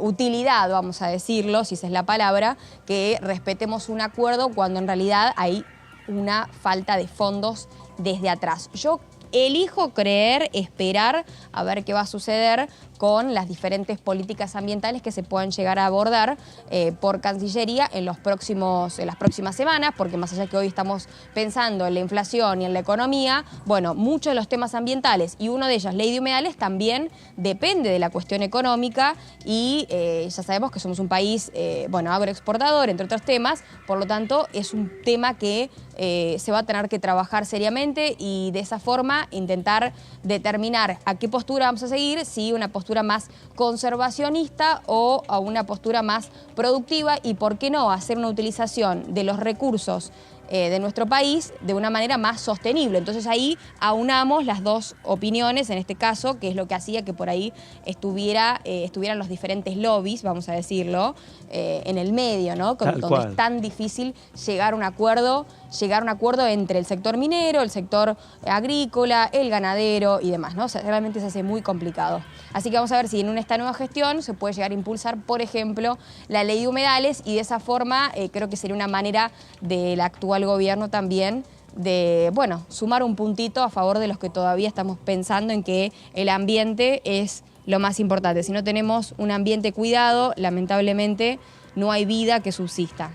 Faltan los gestos concretos, eso es lo que surge de este intercambio, Lourdes. Yo creo igualmente que resta saber finalmente cuáles van a ser las medidas, pero en un momento de un verano en donde... No hay medidas todavía políticas y climáticas. Exactamente. Sí. Y en un verano en donde, bueno, seguramente la cuestión climática va a retomar otra vez la centralidad informativa. Quizás, corregime vos desde tu conocimiento, pero quizás uno de los temas centrales de este verano sea lo que ya vimos en Concordia, en Entre Ríos, que fue y que quedó totalmente afuera de la agenda nacional de los medios, que fue Concordia bajo el agua, Concordia totalmente inundada, en un anticipo que preocupa mucho a los gobernadores de la Mesopotamia respecto a la posibilidad de que tengamos un verano de muchísimas más inundaciones a partir ya de las crecidas que se han registrado en ríos que hasta hace 2 años atrás nos quitaba el aliento ante la falta de agua. Exactamente. Sí, por supuesto. Esto es un tema del que se va a tener que trabajar y también no te olvides que las altas temperaturas hacen que los pastizales que están secos, bueno, se puedan llegar a prender fuego porque el combustible vegetal también hace que esto abunde frente a las altas temperaturas, ni hablar del efecto refractario y otros tantos vamos a decir, puntos de origen que pueden llegar a provocar diferentes focos ígneos, sobre todo en la Patagonia. Digo, no nos olvidemos de los veranos complicados que hemos tenido y ahora hay que ver con los recortes que se van a estar haciendo al sistema de lucha contra el fuego, al Plan Nacional de Lucha contra el Fuego, a los diferentes brigadistas que están no solamente acompañando los incendios, sino también en las inundaciones. Bueno, todo esto es materia climática, por supuesto son políticas ambientales que, reiteramos, van a estar dependiendo a nivel internacional de Cancillería y a nivel nacional bajo el Ministerio del Interior. Lourdes López, un gusto como siempre y bueno, hemos podido repasar un ratito parte de la agenda que se repasa cotidianamente. De todo. Nos pusimos al día. En Ecoagenda, lo pueden seguir viendo en Ecoagenda, por supuesto, aquí por Diputados TV. Jueves a las 23 horas, como siempre. Ahí vamos a estar entonces. Muchísimas gracias, Lourdes, por este ratito. Dale. Chau, bueno, chau. Era Lourdes López compartiendo con nosotros su perspectiva y su cobertura en materia ambiental, un tema central que forma parte, a veces sí, a veces no, del debate legislativo a los dos lados del Salón de los Pasos Perdidos. Y ahí es donde, bueno, se multiplican las preguntas, porque estos temas son un examen para lo que se viene. Y lo que se viene, colegas, tiene que ver precisamente con la composición del Congreso, el nuevo elenco, el nuevo escenario en donde se va a debatir la economía y la política y también la perspectiva ambiental. Todo, obviamente, de aquí, diciembre, enero y febrero, y al menos lo que queda de este año, el gesto es saber finalmente cuáles van a ser los temas que va a elegir el Poder Ejecutivo cuando el presidente Javier Milei finalmente firme el decreto para convocar a sesiones extraordinarias del Congreso de la Nación. ¿Quiénes van a ser los que van a estar esperando ese momento? ¿Cómo están conformados esos elencos? ¿Cuáles son las tribus políticas? Bueno, eso es parte de la placa que vamos a compartir ahora con ustedes, precisamente para ir repasando un poco y poder comprendiendo cuáles son los contornos y la correlación de fuerzas en esta Cámara de Diputados, 257 bancas que están repartidas del siguiente modo. Antonio. 101 queda el bloque Unión por la Patria porque finalmente Guillermo Snopek, que estaba titubeando en duda hacia dónde iba, planteaba la posibilidad de sumarse y finalmente se concretó. Se va a estar viendo en el sitio oficial de la Cámara en los próximos días. La segunda minoría queda para el PRO, que tiene 37 diputados, con Cristian Ritondo como titular. Son 4 diputados menos de los que Ritondo contaba para negociar con La Libertad Avanza. Ritondo hablaba de que contaba con 41 diputados para poder ir marcando, ¿no es cierto?, la cancha para negociar. Hay algunos de ellos que terminaron en un bloque aparte que ya vamos a ir viendo. Perfecto. Y en este caso, Juan José, repasemos un poco esto, que aparte nos antes de que tuviéramos la oportunidad de charlar con vos, cuando estábamos entrevistando al diputado Pablo Servi, bueno, Servi nos contaba un poco la realidad del radicalismo. El mapa que estamos compartiendo con ustedes en este momento repasa minorías, primera minoría, segunda minoría, con un dato. Estamos mencionando los bloques que forman Juntos por el Cambio, pero queda claro que la existencia de Juntos por el Cambio como interbloque, como una fuerza que está ordenada para reclamar esa segunda minoría, no está, ¿no? Bueno, en el caso del radicalismo, ¿cómo queda esa composición, Juan José?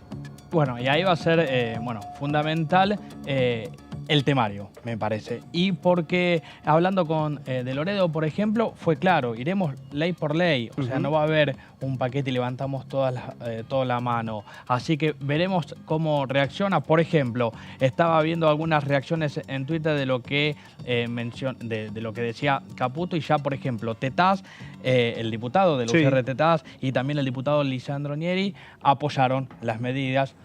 Le interesaron las propuestas, dijeron que era el camino, que estaba bien lo que se había propuesto, que no se puede gastar más de lo que se recauda. Así que un gesto, digamos, un voto de confianza para este primer paso, pero bueno, así lo decía la UCR en diputados. Iremos paso a paso, veremos qué sucede. Está claro que se fracturó desde el pacto de Acasuso, Juntos por el Cambio. Quedó definido con esto que comentaba recién el compañero en cuanto a cómo quedaron las fuerzas dispersas en la Cámara Baja, y veremos a ver cómo evoluciona en función de esto, para mí, del temario. Totalmente. Y en este caso, la Unión Cívica Radical, 35 integrantes, con Rodrigo de Loredo como titular. Y esto habla de lo que hablábamos con Servi hace un ratito, y bien remarca Juan José. Y es precisamente este proceso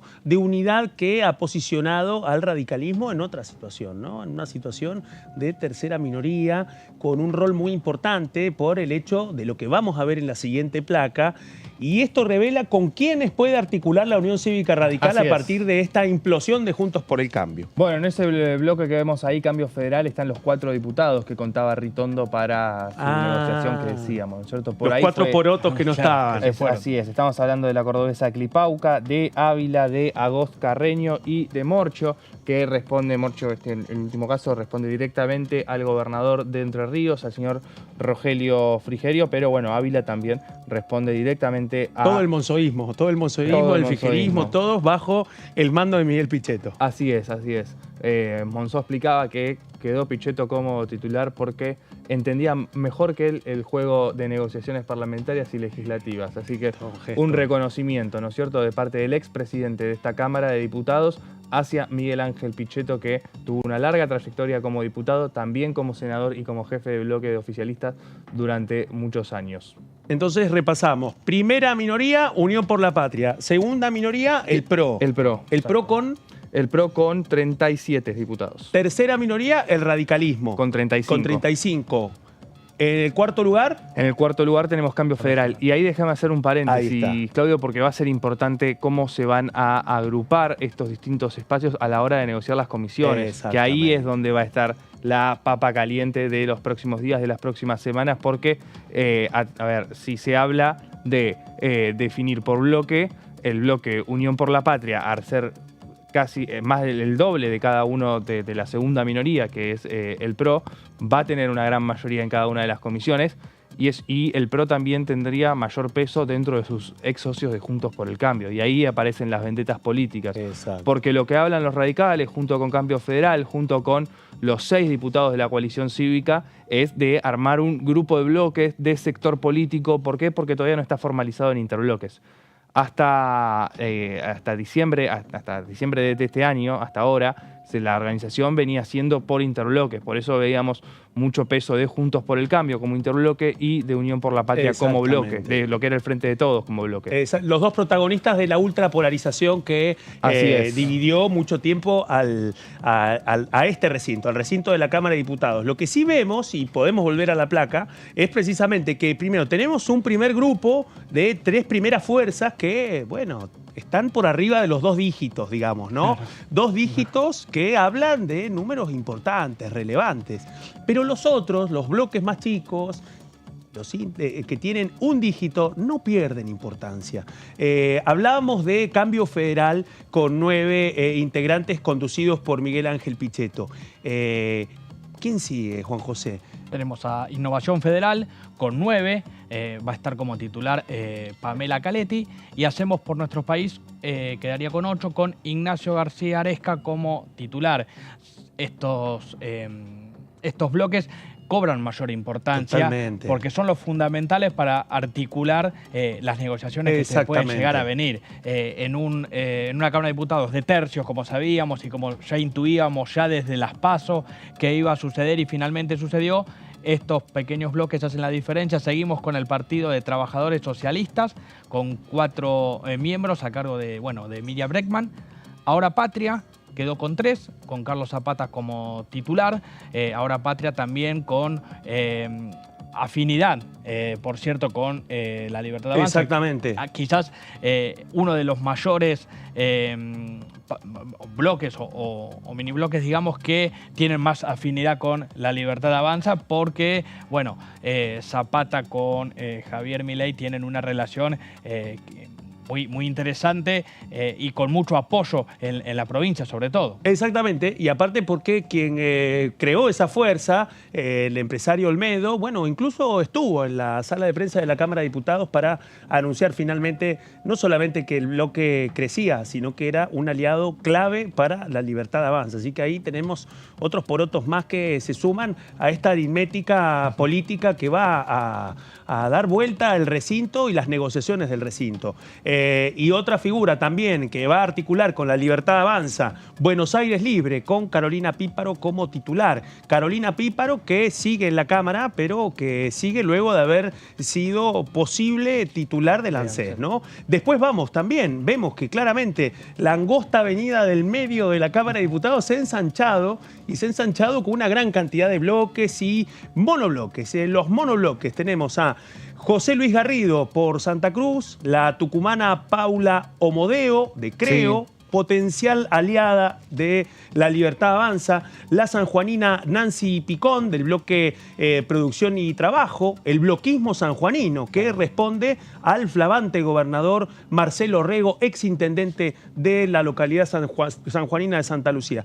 Y otra figura que viene a la Cámara, una figura histórica del peronismo, el santacruceño Sergio Acevedo, ¿sí?, por ser que ingresó en lugar del gobernador Claudio Vidal, que ocupó una banca hasta la semana pasada y que finalmente, bueno, es el gobernador número 11, consideran en Juntos por el Cambio como un aliado. Así que con este repaso estamos ya en los últimos segundos de esta edición, estas 2 horas de tercera edición. Volvemos a saludar a nuestra conductora Amanda Alma, que hoy no estuvo, así que un abrazo en su cumpleaños y bueno, un gusto, Juan José, haber compartido. Un saludo a José Di Mauro que nos acompañó. Señor Antonio Rico Bene. Muchas gracias, Gracias Mardones. por el poroteo y un gusto. Nos vemos. Hasta pronto.